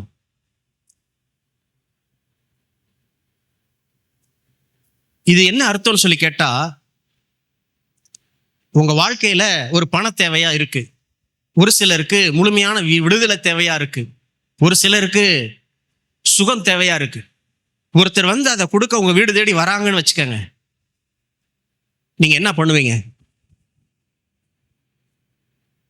ஒவ்வொரு அற்புதமா சொல்றீங்கல்ல, இந்த நேரத்துல இந்த தேவை எனக்கு இருந்துச்சு, ஆண்டவர் அந்த காரியத்தை எனக்கு அந்த நிமிஷம் சந்திக்கும் பொழுது, அந்த காரியத்தை நான் உடனே செஞ்சு முடிக்கும் பொழுது எனக்குள்ள பெரிய சந்தோஷம் உண்டானதுன்னு சாட்சியா சொல்றீங்கல்ல. ஒருவேளை அந்த காரியம் உங்க வாழ்க்கையில நடக்காம இருந்தா என்ன நடக்கும்? ஒருத்தர் கொடுத்த அந்த காரியத்தை நிராகரிக்கிற ஒரு மனுஷனுடைய காரியத்தை பத்தி தான் அந்த வார்த்தை சொல்லுது. அந்த கிருபைய நம்ம இழந்து போகிறவர்களா, அந்த கிருபைய உதாசீனப்படுத்துகிறவர்களா, அந்த கிருபைய நம்ம நிந்திக்கிறவர்களா இருப்போம்னா எவ்வளவு கொடிதான ஆக்கினைக்கு நம்ம பாத்திரமானங்களா இருக்கிறோம்னு சொல்லி அந்த வார்த்தை சொல்லுகிறது. இன்னைக்கு நீங்க புரிந்து கொள்ளுங்க, உங்க வாழ்க்கைக்குள்ள நம்ம நடந்து கொண்டிருக்கிற எல்லா சூழல்களையும் ஆண்டவர் இன்னைக்கு கண்டும் காணாம விட்டுக்கிட்டே இருக்கிறார். கண்டும் காணாம விட்டுக்கிட்டு இருக்கிறார். இது வார்னிங்கா நீங்க எடுத்துக்கிட்டாலும் சரி, அல்லது ஆர்டரா எடுத்துக்கிட்டாலும் சரி, இன்னைக்கு கர்த்தர் ஒரு மனம் திரும்புதல் உங்களிடத்திலிருந்து எதிர்பார்க்கிறார். நீங்க யாருக்கிட்ட எப்படி நடந்து கொள்றீங்க? நம்மளை எதுக்காக ஆண்டவர் உண்டு பண்ணினார் தெரியுமா? நம்ம நன்மை செய்யறதுக்காக தான் நம்மளை உண்டு பண்ணினார். நீங்க நன்மையை தெரிந்தெடுத்திருக்கிறீங்களா அல்லது தீமையை தெரிந்தெடுத்திருக்கிறீங்களா? நீங்க தீமையை தெரிந்தெடுத்து கொண்டு அதை நீங்க செயல்படுத்துவீங்கன்னா கிருபையின் ஆவியை நீங்க நிந்திக்கிறவர்களா இருக்கிறீங்க. இன்னைக்கு மனம் திரும்புதல் உங்களுக்கு வேணும். இத்தனை பேர் இருக்கிறோம், நான் காலையில இதை செஞ்சு முடிச்சிடும் எத்தனை பேரால சொல்ல முடியும்? நான் காலையில எந்திரிச்சு இந்த காரியத்தை செய்ய போறேன்னு எத்தனை பேர் சொல்ல முடியும்? படுக்கிறவங்க எத்தனை பேர் காலையில எந்திரிப்பேன் நீங்க சொல்ல முடியும்? எதுவும் தெரியாது. போற போக்குல என்ன நடக்கும் தெரியுமா? தெரியாது. எதுவுமே நிச்சயமற்ற ஒரு லைஃப்ல நம்ம வாழ்ந்துட்டு இருக்கிறோம். ஆனா கொடுக்கப்பட்ட அழைப்பை புறக்கணிக்க மனுஷனுடைய வாழ்க்கை படுமோசமான ஒரு நிலைக்கு தள்ளப்படும். ஏதோ கிருபை கிருபை கிருபை கிருபை, எல்லாம் கிருபை தான். ஆனா அதை காட்டிலும் உங்க லைஃப் இந்த நிமிஷம் முடிய போகுதுன்னு தெரிஞ்சா நீங்க நம்ம என்ன பண்ணுவீங்க? கொஞ்சம் யோசித்து பாருங்க. இயேசு கல்வாரி சிலுவையில தொங்கிட்டு இருக்கிறப்ப அந்த கடைசி நிமிஷத்துல அந்த கல்வன் மனம் திரும்புறான். உம்முடைய ராஜ்யம் வரும்பொழுது என்னை நினைவு கூறுங்கன்றான். இன்னொருத்தன் சொல்றான், நீதான் கடவுள் கடவுள் சொல்றியே, உன்னையும் காப்பாத்தி என்னையும் காப்பாத்துங்கிறான். இன்னைக்கு எதுல நம்ம இருக்கிறோம் கொஞ்சம் யோசிச்சு பாருங்க. இன்னைக்கு அந்த கடைசி நிமிஷத்துல அவனுங்க பேசிட்டு இருக்க அதே நிலைமையில தான் ஒவ்வொரு நிமிஷமும் நம்ம வாழ்க்கை ஓடிக்கிட்டு இருக்கு. இந்த கிருபையின் ஆவிய இன்னைக்கு நம்ம உதாசீனப்படுத்துறவரா இருப்போம்னா நமக்கு ஏகப்பட்ட கேள்விகள் நம்மளுடைய வாழ்க்கையில இருக்கு. இன்னைக்கு கொடுக்கப்பட்ட இந்த அழைப்பை நீங்க புறக்கணிக்காம ஆண்டவர் சொல்ற அந்த அழைப்புக்குள்ள நீங்க வருவீங்கன்னா, நீங்க யாரா இருக்கிறீங்கன்ற அந்த வெளிச்சத்துக்குள்ள நீங்க நடக்க உங்களை விட்டு கொடுப்பீங்கன்னா உங்க வாழ்க்கைக்குள்ள நீங்க பெரிய காரியங்களை நீங்க சந்திப்பீங்க. ஹல்லேலூயா. கலாத்தியர் 5ஆம் அதிகாரம் 22ஆம் வசனம். நான் நிறைய விஷயங்கள் பேசணும்னு நான் நினைக்கிறேன். ஏன்னா ஊருப்பட்ட காரியங்களை நான் எழுதி வச்சுட்டு வந்துட்டேன். ஆனா நான் வேற மாதிரி ஆண்டு உங்களை பேசிட்டு இருக்கிறாரு, அது மாதிரியே நான் போயிட்டு இருக்கிறேன். இது எத்தனை பேருக்கு ஆனா புரியுது? புரியாது தயவு செய்து எழும்பி நின்று எனக்கு இது புரியலன்னு தயவு செய்து கேட்டுருங்க. ஏன்னா இது புரியாம நீங்க போகக்கூடாது, இதை நீங்க புரிஞ்சுக்கிட்டு போகணும். இது டீச்சிங் கிடையாது. நீங்க யாரா இருக்கிறீங்கன்றது வேதம் எப்படி பார்க்குதோ அந்த படியா நான் உங்களுக்கு சொல்லி கொடுத்துட்டு இருக்கிறேன். ஈஸியா உங்களுக்கு புரியாம இருக்கா யாருக்காவது? எல்லாத்துக்கும் புரியுதா? நீங்க யாரா இருக்கிறீங்கன்ற இடத்த நான் சொல்லிக்கிட்டு இருக்கிறேன். அதுக்குள்ள என்ன இருக்குன்னு நான் சொல்லிக்கிட்டு இருக்கிறேன். இப்ப எடுத்து வாசிங்க கலாத்தியரின் புஸ்தகம் 5:22. ஆவியின் கனிகளோ அன்பு, சந்தோஷம், சமாதானம், நீடிய பொறுமை, தயவு, நற்குணம், விசுவாசம், சாந்தம், இச்சையடக்கம். இப்படிப்பட்டவைகளுக்கு விரோதமான பிரமாணம் ஒன்றும் இல்லை. இப்ப இந்த ஆவியின் கனிகள் மொத்தமும் உங்க மேல அலங்கரிக்கப்பட்டு ஒரு கண்ணாடியில உங்க முகத்தை நீங்க பார்க்கிற வண்ணமாக நீங்க இருக்கிறீங்கன்னு சொல்லுது இல்ல. அப்ப ஆவிக்குரிய பார்வையில் அவர் பார்க்கும் பொழுது இந்த ஆவியின் கனியை நிறைந்தவர்களாதான் நம்மளை அவர் பார்க்கிறாரு. ஏன்னா அவர் எல்லாத்தையும் கொடுத்துட்டாரு. அப்ப சொல்லுங்க, எனக்குள்ள இந்த ஆவியின் கனிகள் 9 இருக்கு. இதை எடுத்து பயன்படுத்தாதது யார் தப்பு? பிசாசியம் வாழ்க்கையில இதெல்லாம் பண்ணிட்டான் பிரதர். இனிமேல் பிசாசை நீங்க மாட்டி விட முடியாது. ஏன்னா அவர் எல்லாத்தையும் உங்ககிட்ட தான் கொடுத்துருக்கிறார், அவன்கிட்ட கொடுக்கல. ஹல்லேலூயா. அப்ப நீங்க யாரா இருக்கிறீங்க இந்த வசனம் சொல்லுதோ அதுவாதான் நீங்க இருக்கு. பிரதர் நான் கோபப்படக்கூடாதுன்னு தான் பிரதர் நினைக்கிறேன், ஆனா கோபப்படுத்துறாங்களே பிரதர். ஏமா உனக்குள்ளதான் அன்பு இருக்கே, சமாதானம் இருக்கே, சந்தோஷம் இருக்கே, பொறுமை இருக்கே, இச்சை அடக்கம் இருக்கே, நீடிய பொறுமை வேற இருக்கான். சொல்லுங்க, நான் நீடிய பொறுமையா இருக்கிறேன். ஆனா நம்ம மேல அவரு தான் இருக்கிறார் நீடிய பொறுமையா. ஆனா உண்மையா சொல்றேன், நீங்க நீடிய பொறுமை உள்ளவங்க, நீங்க கோபப்படுறவங்க இல்ல, அன்பு நிறைந்தவங்க. இந்த வசனத்தின்படியா தான் நீங்க இருக்கிறீங்க. அப்ப உங்களை கோபப்படுத்துற பிசாசுக்கு நீங்க என்ன பண்ணக்கூடாது? கதவை திறக்க கூடாது. டேய், என் பேரு நீடிய பொறுமைடா, போடா. என் பேரு அன்புடா, போடா. அப்ப என்னன்னா அந்த நேரத்துல இந்த வார்த்தைகளை கொண்டு நீங்க பேசணும். அப்ப என்ன பண்ணிடுறோம்னா, ஆமா ஆமா வந்துட்டியா அப்படின்னு நீங்க ஆரம்பிச்சீங்கன்னா முடிஞ்சு போச்சு. விஷயம் எங்க இருக்குன்னா, நம்ம பேச போற ஒரு வார்த்தையில தான் அது ஆரம்பிக்குது. தேவன் கொடுத்ததை நீங்க பேசுறீங்களா, பிசாசு சொல்ற வார்த்தையை பேசுறீங்களா? எதுக்கு நீங்க கதவை திறக்க போறீங்க? நான் ஏற்கனவே பேதுருவை பத்தி சொன்னேன்னு நினைக்கிறேன் உங்களுக்கு. பேதுரு ஆண்டவருடைய வார்த்தைக்கு கீழ்ப்படியாம வேற ஒரு சிம் கார்டை உள்ள இன்செர்ட் பண்ணதுனால அவன் லைஃப்ல நடந்ததெல்லாம் சொன்னல. அப்ப இன்னைக்கு எந்த சிம் கார்டு உங்களுக்குள்ள இருக்கணும்ன்ற முடிவை, தீர்மானத்தை நீங்க தான் பண்ணணும். பாத்தீங்கன்னா ஒரு சில வீடுகளுக்கு கவர்மெண்ட் என்ன பண்ணும், ஒரு சாதாரண பூட்டு தான் போடுவாங்க. ஆனா அந்த பூட்டுக்கும் அதுக்கு மேல ஒரு துணியை சுத்தி ஒரு சீல் வைக்கிறதுக்கு வித்தியாசம் இருக்கு. சாதாரண பூட்டா இருந்தா யார் வேணாலும் திறக்கலாம், உடைக்கலாம். ஆனா சீல் வச்சாச்சுன்னா, இதை தொடக்கூடாதுரா, இது எது? அரசாங்கம், கவர்மெண்ட் ப்ராப்பர்ட்டி. ஆண்டவர் அப்படிதாங்க உங்களுக்கு சீல் வச்சிருக்கிறாரு. இது கவர்மெண்ட் ப்ராப்பர்ட்டி, இதை தொட முடியாது. பிசாசு உடைச்சிட்டுலாம் உள்ள வர முடியாது. நீங்களா பார்த்து திறந்து விட்டா, சீலை உடைச்சா மட்டும்தான் அது உடையும். எத்தனை பேருக்குப்பா புரியுது? ஆமென். ஹல்லேலூயா. சீல் வச்சிருக்கிறாரு. இந்த சீலை ஒரு நாள் நீங்க எடுத்துறாதீங்க. அவர் எப்படியா உங்களுக்கு வச்சிருக்கிறாரோ அந்த வண்ணமா நீங்க இருக்கிறீங்கன்னு உங்களை பாருங்க. நீங்க அதுவாதான் இருக்கிற நீங்க பாப்பீங்கன்னா உங்க லைஃப்ல நிறைய மாற்றம் நடக்க ஆரம்பிச்சிடும்.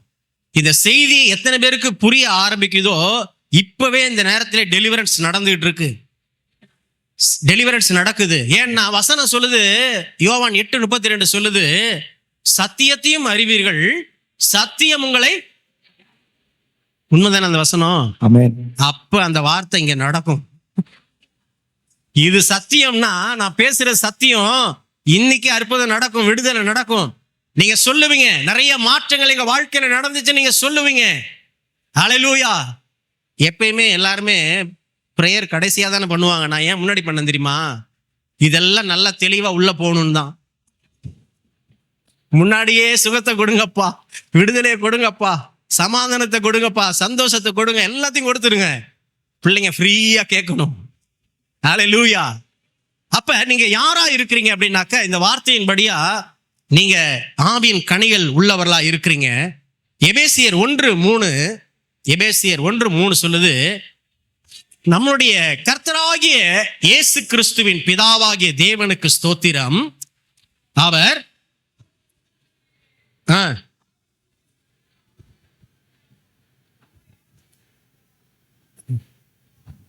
வசனத்தை சரியா பார்க்கணும், படிக்கணும். கிறிஸ்துவுக்குள் உன்னதங்களிலே ஆவிக்குரிய சகல ஆசீர்வாதத்தினாலும் நம்மை ஆசீர்வதித்திருக்கிறார். அம்மா ஐயா சொல்லுங்க, நான் ஆசீர்வதிக்கப்பட்டவன், நான் ஆசீர்வதிக்கப்பட்டவள். ஆசீர்வதிக்கப்பட்டவர். இனிமேல் தான் ஆசீர்வதிக்கிறவர் இல்ல, நீங்க ஆல்ரெடி ஆசீர்வதிக்கப்பட்டவங்க தான்.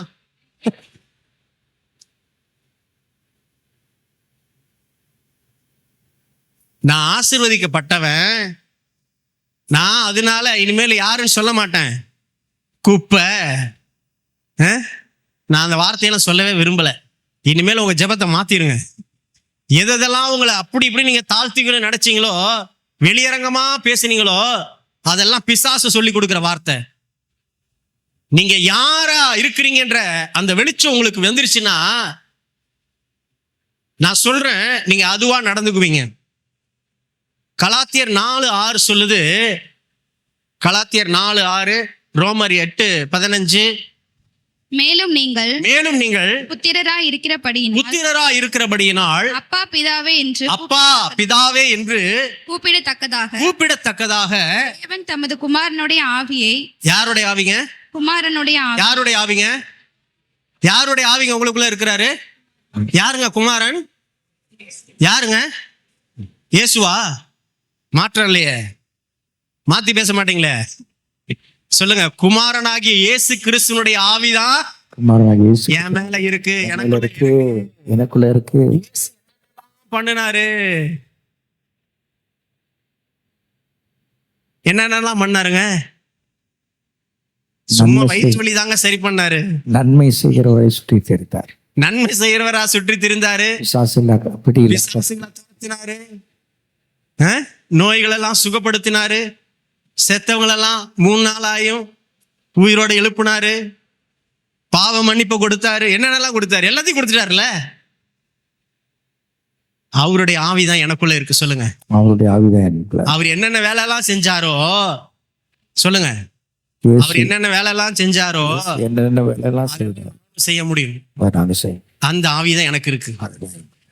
ரோமர்ல 8:15 சொல்லுது, நீங்கள் மீண்டும் அந்தபடி மீண்டும் நீங்கள் அடிமைத்தனத்தின் ஆவியை பெறாமல். ஏங்க, அடிமை யாராவது இருக்கீங்களா? இல்லங்க, நாங்கெல்லாம் அவருடைய பிள்ளைங்க. ஏன்னா நீங்க மீண்டும் அடிமைத்தனத்துக்குள்ள போகல, உங்களை அவர் சொந்த பிள்ளையா மாத்திட்டாரு. ஹல்லேலூயா. இதெல்லாம் எத்தனை பேர் காசு கொடுத்து வாங்கிட்டு வந்திருக்கிறோம்? கிருபை. எல்லாமே கிருபைங்க, இலவசங்க, இலவசம். 2000 ரூபாய் கொடுக்கறதுக்கெல்லாம் ஓட்டு போடுறீங்க. எவ்வளவு கிருபையா கொடுத்திருக்கிறாரு. இன்னைக்கு வரைக்கும் உங்களையும் ஓடுற இடமெல்லாம் தப்பு செய்ய போனப்பெல்லாம் கூடவே வந்து பாதுகாத்து உங்களை இன்னைக்கும் நடத்திட்டு வந்து எப்படியாவது மனம் திரும்புவான்னு எதிர்பார்த்து காத்துட்டு இருக்கிறார்ல.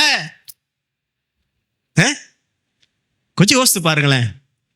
இன்னைக்கு நமக்கு விரோதமா பாவம், நமக்கு விரோதமா தப்பா பேசினவங்க, குற்றம் பண்ணினவங்க, நம்ம நல்லா இருக்கக்கூடாதுன்னு நினைச்சவங்க, தீமை செஞ்சவங்க எத்தனை பேர் மன்னிக்காம இருக்கிறீங்க? தயவு செய்து மன்னிச்சிருங்க. ஏன்னா அவர் ஜெபம் சொல்லி கொடுத்தாருல, அதுல கடைசியா வார்த்தை சொல்லும் பொழுது, பிறருடைய குற்றங்களை நாங்க மன்னிக்கிறது போல எங்கள் குற்றங்களை மன்னிக்கிறோம். பிறருடைய குற்றங்களை நாங்கள் மன்னிக்கிறோம். மன்னிக்கிறது போல எங்களையும் நீங்க மன்னிங்க. வசனத்தை மாத்தி முதல்ல நம்ம மன்னிக்கணும், அப்பதான் நம்ம மன்னிக்கப்படுவோம். பக்கத்துல பார்த்து சொல்லுங்க, ஒழுங்கா மன்னிச்சிருங்க எல்லாத்தையும். நான் சொல்றேன், இன்னைக்கு உங்க மைண்ட்ல யார் மேலெல்லாம் கசப்பா இருக்கிறீங்களோ, யாரெல்லாம் மன்னிக்க முடியலையோ, அப்பா நான் இருதயத்திலே நான் சொல்றேன், அவங்கள எல்லாம் மன்னிச்சிடுறேன் ஆண்டவரே. இந்த ஒத்த வார்த்தை உங்க வாழ்க்கையை தலைகீழா மாத்திரும். ஏன்னா நான் ஏன் இந்த விஷயத்த உங்களுக்கு சொல்றேன்னா, உங்களுக்கு வேதத்துல நிறைய எழுதப்பட்டிருக்கு. பாஸ்டர் எத்தனை மணிக்கு முடிக்கணும்? நான் பாட்டுல பேசிக்கிட்டே இருக்கிறேன், முடிச்சிடலாமா? இன்னொரு 10 நிமிஷம் மட்டும் நான் எடுத்துக்கிறேன். என்னன்னா ஒரு ஒரு ஒரு ஒரு ஸ்டோரி ஒண்ணு பைபிள் எழுதியிருக்கு. ஒரு ராஜா கிட்ட ஒரு சேவகன் வந்து 10,000 ரூபாய் கடன் பட்டிருக்கிறான். 10,000 ரூபாய் கடன் பட்டிருக்கிறான். ராஜா கிட்ட போய், ராஜாவே என்னை மன்னிச்சிருங்கப்பா, என்னால் அந்த கடனை கொடுக்க முடியல. அப்படியா, சரி போ, நீ கொடுக்க வேணாம், வச்சுக்க அப்படின்ட்டாரு. உடனே சந்தோஷமா வெளியே போறான். ஆயின்னு வெளியில இவங்கிட்ட ஒருத்தன் 5 ரூபா கடன் வாங்கியிருக்கிறான். அவனை என்ன பாடுபடுத்தினான். கடைசியில அவனை மன்னிக்கவே இல்லை. ராஜா என்ன பண்ணிட்டார், அவனை ஓடுறா தூக்கி உள்ளார அழுகையும் பற்கருக்கு கூட எடுத்து போட்டோம். தயவு செய்து அந்த இடம் நமக்கு இல்லைங்க. கிருபையால் நிலை நிற்கிறோ, தேவ கிருபையால் நிலை நிற்கிறோ. எல்லாம் கிருபைங்க. ஆனா அந்த இடத்துல பண்ணினது மாதிரி உங்களை பண்ணல. தூக்கி உள்ள போடுன்னு ராஜா சொன்ன மாதிரி உங்களுக்கு பண்ணல. ஆகையினால் நீங்களும் நானும் தப்பிச்சுக்கிட்டு இருக்கிறோம். இதுதான் கிருபை. ஏன்னா எப்படியாக என் பிள்ளை ஒரு நாள் மனம் திரும்பி என்கிட்ட வந்துரும். இன்னைக்கு அந்த மனம் திரும்புதல் நாளா இருக்கட்டுமே. அந்த கிருபையை நீங்க பெற்றுக்கொள்ளுங்களேன். அந்த கிருபையை நீங்க உதாசீனப்படுத்தாம நீங்க நில்லுங்களேன். எல்லாத்துக்கும் மேல கொலைசியர் 3:3 சொல்லுது. கொலைசியர் 3ஆம் அதிகாரம் 3ஆம் வசனம். ஏனென்றால் படிங்கம்மா. ஏனென்றால் நீங்கள் மரித்தீர்கள், உங்கள் ஜீவன் கிறிஸ்துவுடனே தேவனுக்குள் மறைந்திருக்கிறது. ஹல்லேலூயா. இந்த வார்த்தை எத்தனை பேருக்கு புரியுது?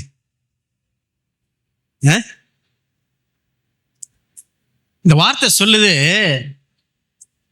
இனி நான் அல்ல, எனக்குள்ள கிறிஸ்து வாழ்றாரு. என் ஜீவன் கிறிஸ்துவுக்குள்ள மறைந்திருக்கு. என் ஜீவன், சொல்லுங்க, என் ஜீவன் கிறிஸ்துவுக்கு உள்ளார மறைஞ்சிருக்குன்னா அப்ப வெளியில இருக்கிறது யாரு? இந்த வசனத்தோட அர்த்தம் என்னங்க? கிறிஸ்துவுக்குள்ள நீங்க மறைஞ்சிருக்கிறீங்கன்னா முன்னாடி நிக்கிறது யாரு? உங்களுக்கு உங்களுக்குள்ள இருக்கிறவர் கிறிஸ்து. அவருதான் வெளிப்படணும். சொல்லுங்க, நான் வெளிப்படக்கூடாது. நான் அல்ல, கிறிஸ்துவே என்னில் வாழ்கிறார். நான் அல்ல, இயேசுவே என்னில் வாழ்கிறார். அப்ப வாழ்வது நான் அல்ல, என்னில் கிறிஸ்து வாழ்கிறார்னா கிறிஸ்து வெளிப்பட நம்ம விட்டு கொடுக்கணும். ஹல்லேலூயா.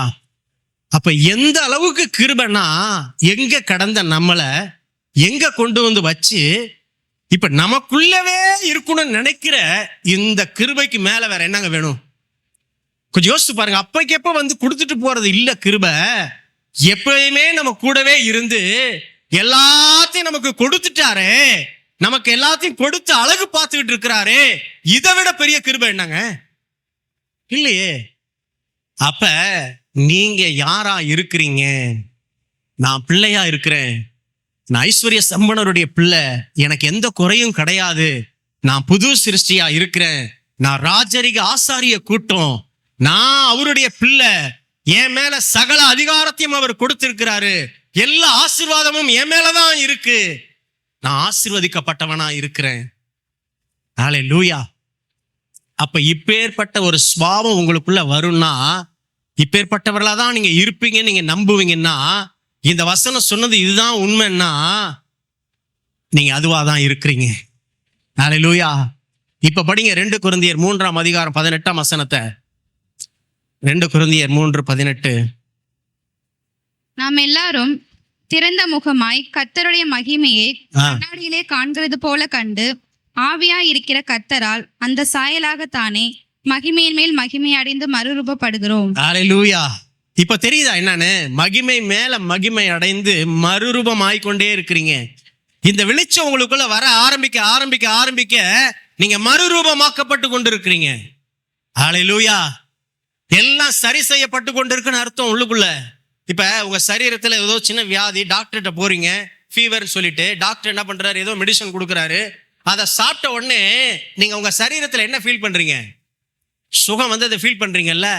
அதே மாதிரி ஆவிக்குரிய வார்த்தைகளை கேட்கும் பொழுது உங்க ஆவிக்குரிய வாழ்க்கை எடுப்பித்து கட்டப்படுகிறது. உங்க பழைய சூழ்நிலைகள், பழைய சிந்தைகள் எல்லாமே அழிக்கப்பட்டு போகுது. ஹல்லேலூயா. அதுதான் புது சிருஷ்டி. ஹல்லேலூயா. அத வசனம் சொல்லுது பாருங்க அழகா, கலாத்தியர் 6ஆம் அதிகாரத்துல.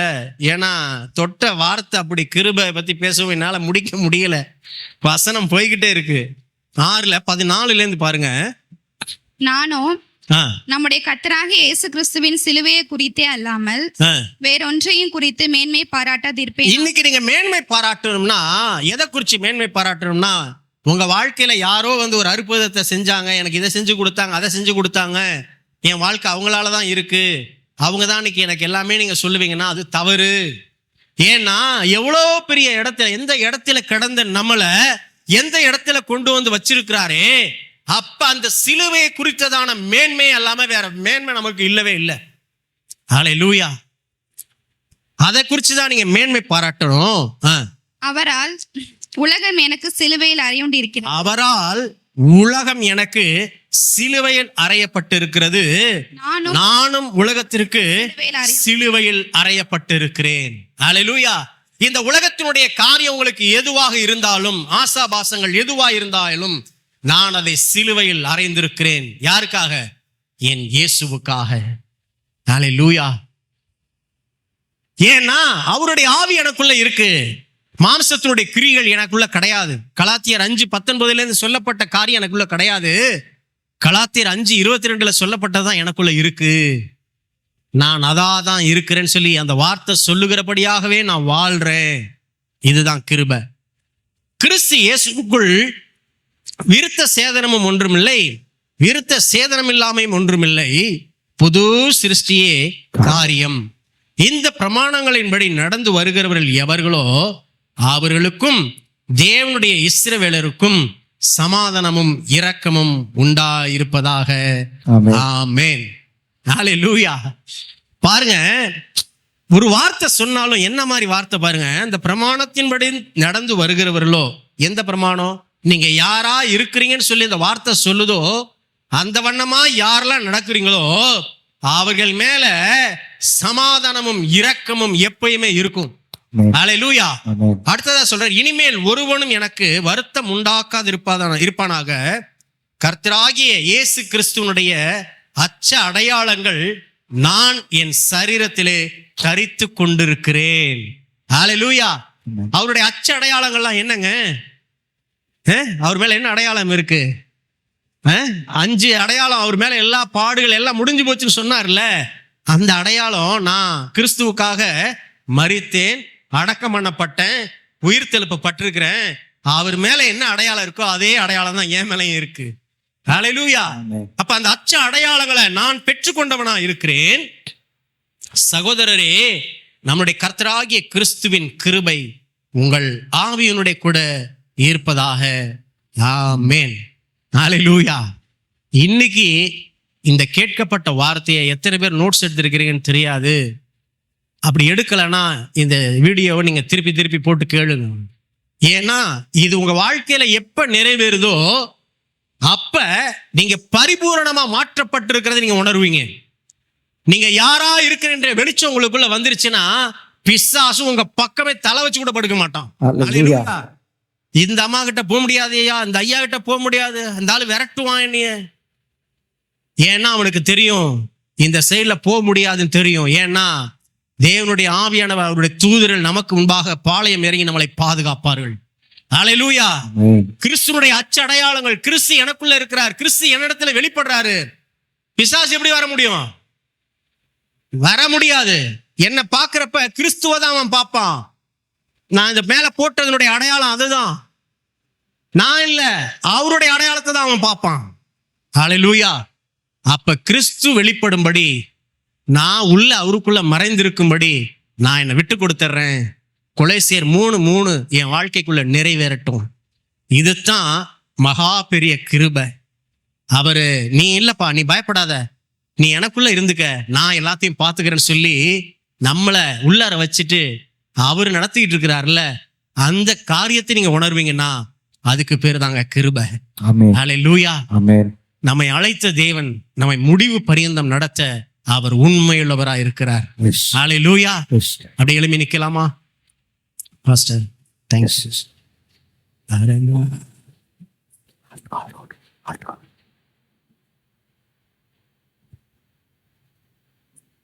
Thank you, Lord.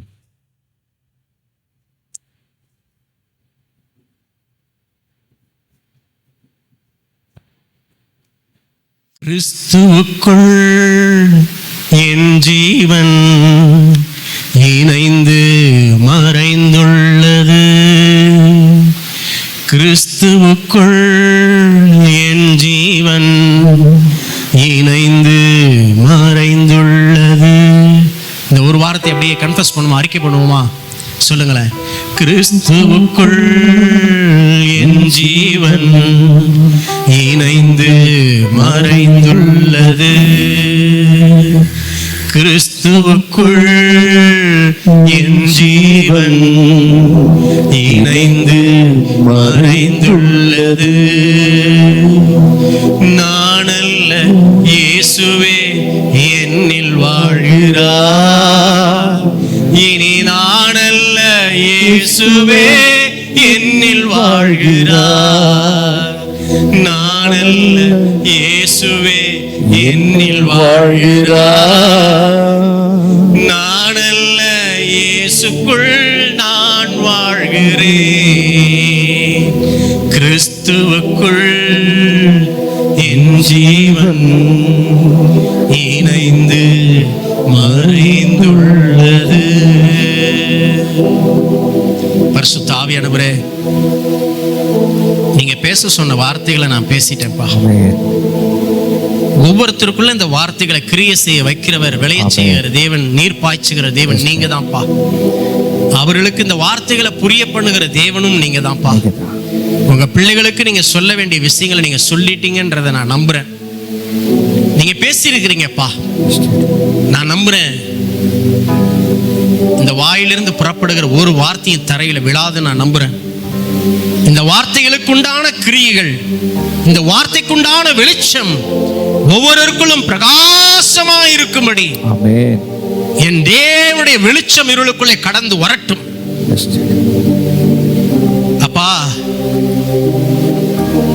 நியாய பிரமாணத்தின்படி, கட்டளைகளின்படி, அப்பா, பழைய நியமங்களின்படி வாழ்ந்து கொண்டிருக்கிற பிள்ளைகளை இந்த கிருபையின் சத்தியம் உயிர்ப்பிக்கட்டும் ஐயா. இந்த கிருபையின் சத்தியம் உயிர்ப்பிக்கட்டும். இப்பொழுது அந்த பாண்டேஜஸ்க்குள்ள கட்டப்பட்டு இருக்கிற பிள்ளைகள் விடுதலை அடைவார்களாக. ஆமென். நீங்க இவ்வளவு நாட்களா இதெல்லாம் செஞ்சு முடிச்சிருக்கீங்கன்றத நாங்க அறிந்து கொள்ளவே இத்தனை வருஷங்கள் ஆயிடுச்சேப்பா. நாங்க எங்களுடைய ஆலயத்துல 20 வருஷமா 30 வருஷமா இருக்கிறோன்றதுல மேன்மை பாராட்டுறதுல என்ன டாடி இருக்கு? ஒன்றும் இல்லப்பா, நான் நத்திங்.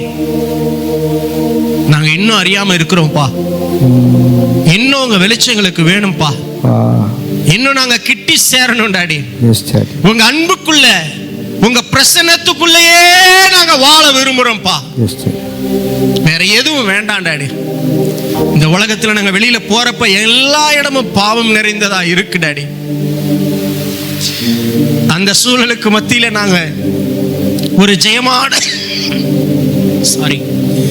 ஜெயமான ஒரு வாழ்க்கை வாழணும்னா நாங்க யாருன்னு எங்களுக்கு தெரியணும்பா. நாங்க யாருன்னு எங்களுக்கு தெரியணும்.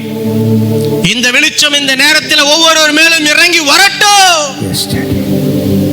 அது யாரா வேணாலும் இருக்கட்டும், சின்ன பிள்ளைகளா இருக்கட்டும், வாலிப பிள்ளைகளா இருக்கட்டும். ஆண்டவரே அப்பா, நடுத்தர வயதினரா இருக்கட்டும், முதிர்ந்தவர்களா இருக்கட்டும், யாரா இருந்தாலும் இந்த நேரத்தில் உங்க மகிமை இறங்கி வருவதாக. சொல்லப்பட்ட ஒவ்வொரு வார்த்தையின் வெளிச்சமும் அவருடைய கண்களுக்கு முன்பாய் அடையாளப்பட்டமாய் நிற்பதாக. அவருடைய சிந்தைகளில் இதை குறித்தே சிந்தித்துக் கொண்டிருக்க பரிசுத்த ஆவியானவரே அப்பா, உங்க ஒத்தாசை கடந்து வரட்டும். நீங்க சொன்னீங்களேப்பா, இன்னைக்கு நீ பாக்குற இந்த அடிமைத்தனத்தை நீ பார்க்க மாட்ட, நீங்க சொன்னீங்களே. நாங்க இந்த அடிமைத்தனத்துல வாழ விரும்பல, நாங்க இந்த இடத்துல இருக்க விரும்பல. உங்க பிள்ளைகளாய், ராஜரீக ஆசாரிய கூட்டமாய், ஆண்டவரே சகல அதிகாரம் பெற்றவர்களாய், ஆண்டவரே பிசாசுடைய கிரியைகளை அழிக்கும்படிக்கு என் தேவனுடைய அக்கினி ஒவ்வொரு மேலும் இறங்கி வரட்டும். தேவனுடைய அக்கினி இறங்கி வருவதாக. பரிசுத்த ஆவியானவரே உங்க மகிமை இறங்கி வரட்டும்.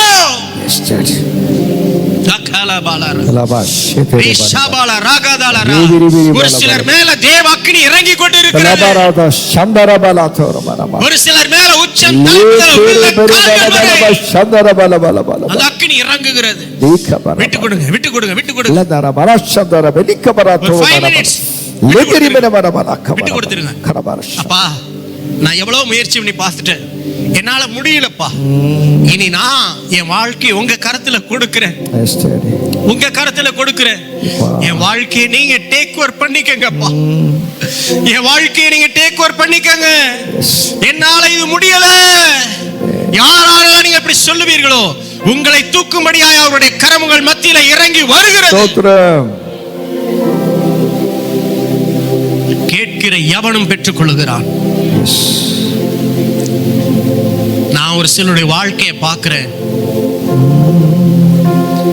ஏன்னா வாழ்றேனே எனக்கு தெரியல, நீங்க சொல்லி கொண்டு இருக்கிறீங்க. என் வாழ்க்கை இப்படி இருக்கு. என் வாழ்க்கையில எப்ப மாற்றங்கள் நடக்கும், நான் எதிர்பார்த்ததெல்லாம் எப்ப என் வாழ்க்கைக்குள்ள வரும், நீங்க அநேகர் கேட்டுக்கொண்டிருக்கிற காரியத்தை கர்த்தருடைய ஆவியானவர் அறிவார். இன்றைக்கு ஒரு எழுப்புதலின் நாள், இன்றைக்கு ஒரு விடுதலையின் நாள், இன்றைக்கு ஒரு ரட்சிப்பின் நாள். உங்கள் மேல உங்க தேவனுடைய அக்கினி இறங்கி வருகிறது. எல்லாருடைய சிறையிருப்புகள் மாறுவதாக. இதுவரைக்கும் பிள்ளைகளுடைய வாழ்க்கையை முடக்க பண்ணின ஆவிகள், அப்பா, உங்க வெளிச்சத்தை அறிந்து கொள்ள கூடாதபடிக்கு மனக்கண்களை குருட்டாட்டத்தில் வைத்திருந்த ஆவிகள், அது இயேசுவின் நாமத்தால் விடுதலை அடைவதாக. விடுதலை அடையட்டும். அப்பா, நீங்க ஃப்ளோ பண்ணுங்க டாடி. நீங்க மூவ் ஆகுங்க. நீங்க தொடுங்கப்பா, நீங்க தொடுங்க. வந்தவங்க வெறுமையா இங்கிருந்து போயிடக்கூடாது, வெறுமையா போயிடக்கூடாது. நிரப்புங்க, உங்க ஆவியினால நிரப்புங்க, உங்க வல்லமையினால நிரப்புங்க. உங்க அக்கினி இறங்கட்டும்.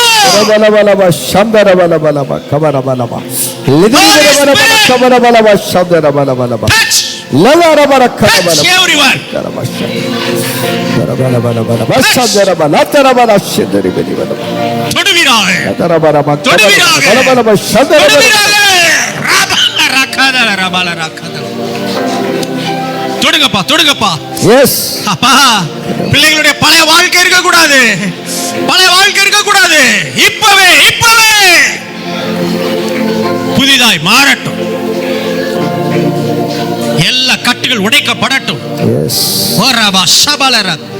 நீங்க ஒரு சிலர் இங்க இருக்கிறீங்க, தேவனுடைய நாமத்தை நீங்க துதிக்கணும்னு நினைக்கிறீங்க, ஜெபிக்கிற வார்ஃபேர்ல இருக்கணும்னு நினைக்கிறீங்க, தேவனுடைய வார்த்தையை பகிர்ந்து கொள்ளணும்னு நினைக்கிறீங்க. ஆனா உங்க த்ரோட்ல வார்த்தைகள் வெளிப்படாம தடையாய் நிற்கிறதை பார்க்கிறேன். இப்பொழுதே இப்பொழுதே எல்லா நுகத்தடிகளை நான் இயேசுவின் நாமத்தினால கட்டவிழ்க்கிறேன். எஸ் கட்டவிழ்க்கிறேன் இயேசுவின் பரா நாமத்தினால. பரா சந்தர பலபா கத்தர பலபா.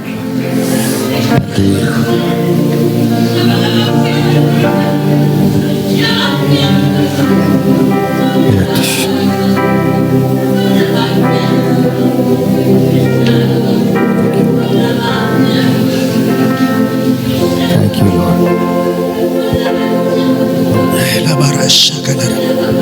மகள் சீயோனே, மகள் சீயோனே, உன் தூசியை விட்டு எழும்பு, உன் தூசியை விட்டு எழும்பு. எஸ், ஆண்டவருடைய வல்லமை ஒரு சிலர் மேல அக்னியா இறங்கி வருகிறது, பலபலபா சந்தர அக்னியா இறங்கி வருகிறது. இக்கரி பெரி பலபலக்க பரபா. ஒரு சிலருடைய வாழ்க்கையை கர்த்தர் எடுப்பித்து கட்டி கொண்டிருக்கிறார். ஸ்தோத்திரம். நீங்க இன்னைக்கு கேளுங்க, அப்பா நான் இன்னைக்கு போயிடக்கூடாது, இன்னைக்கு என் வாழ்க்கை மாறட்டும், ஸ்தோத்திரம். என் வாழ்க்கை மாறட்டும், ஸ்தோத்திரம். என் வாழ்க்கை மாறட்டும். ஸ்தோத்திரம். எஸ், பரிசுத்த ஆவியானவரே உங்க கரத்துக்குள்ள ஒப்பு கொடுக்கிறேன்ப்பா. உங்க மகிமை ஒவ்வொருவரையும் மூடிக்கொள்ளட்டும், ஆம் டாடி. உங்க மகிமை ஒவ்வொருவரையும் மூடிக்கொள்ளட்டும். Yes daddy. இந்த பொல்லாத உலகத்தில் உங்க சித்தத்தை செய்யும்படி ஆவியானவரே உங்க வல்லமை இவரிடத்திலிருந்து வெளிப்படட்டும் ஐயா. எஸ். இது முதல் இவங்க வாழ்க்கையில் அடிமைத்தனம் இல்லை, சிறையிருப்பு இல்லை, ஸ்தோத்திரம். கண்ணீர் இல்லை, ஸ்தோத்திரம். வியாதி இல்லை. ஸ்தோத்திரம். அப்பா சந்தோஷமும் மகிழ்ச்சியும் அடைவார்களாக.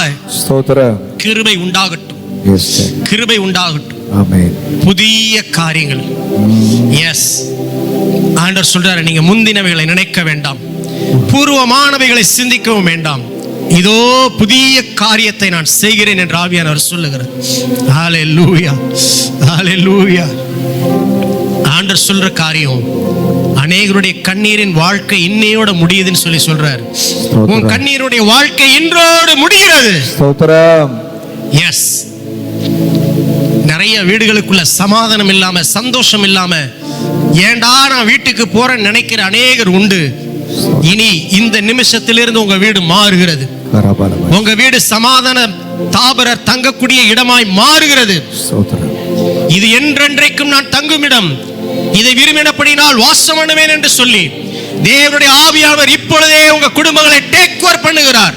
ஆமென். எஸ், ஒரு தேவ அக்கினி ஒவ்வொரு வீடுகள் மேல இறங்கட்டும். S Lord. எஸ், ஒரு சிலர் ஆறுதல் இல்லாம இருக்கிறீங்க. யாரு என்ன ஆறுதல் படுத்துவா, எனக்குன்னு யாரு இருக்கிறா? நீங்க கேட்டுக்கொண்டு இருக்கிற உங்க தனிமையான சூழ்நிலைகளை நான் அறிவேன் என்று கர்த்தர் சொல்லுகிறார். நான் பார்க்கிறேன், உங்க தோள் மேல அவர் கையை போட்டு நீ பயப்படாத, நான் உன் கூட தான் இருக்கிறேன்றார். நான் உன் கூட தான் இருக்கிறேன், நீ தனிமையா இல்லை, நான் உன் கூட தான் இருக்கிறேன். எஸ், நன்றிப்பா, நன்றி டாடி, நன்றி. நீங்க நடந்து வந்த அந்த பாதைக்குள்ள ஆண்டவரே எங்களை கொண்டு வந்து வச்சு நாங்க நடக்காம நீங்க எங்களுக்காக நடக்கிறீங்களே, உமக்கு நன்றி. ஸ்தோத்திரம். இது முதல் இந்த இடத்துல பெரிய மகிமை, அற்புத அடையாளங்கள் ஆண்டவரே, இந்த இடத்துல தீர்க்க தரிசனங்கள், அப்பா சுவிசேஷகர்கள், மேய்ப்பர்கள் எழும்புவார்களாக. ஸ்தோத்திரம். உங்க கரத்துல கொடுக்கிறப்பா, உங்க நாமத்துக்கே மகிமை உண்டாகும். பெரிய காரியங்களை செய், இயேசுவின் நாமத்தினால பிதாவே. ஆமென். ஆமென்.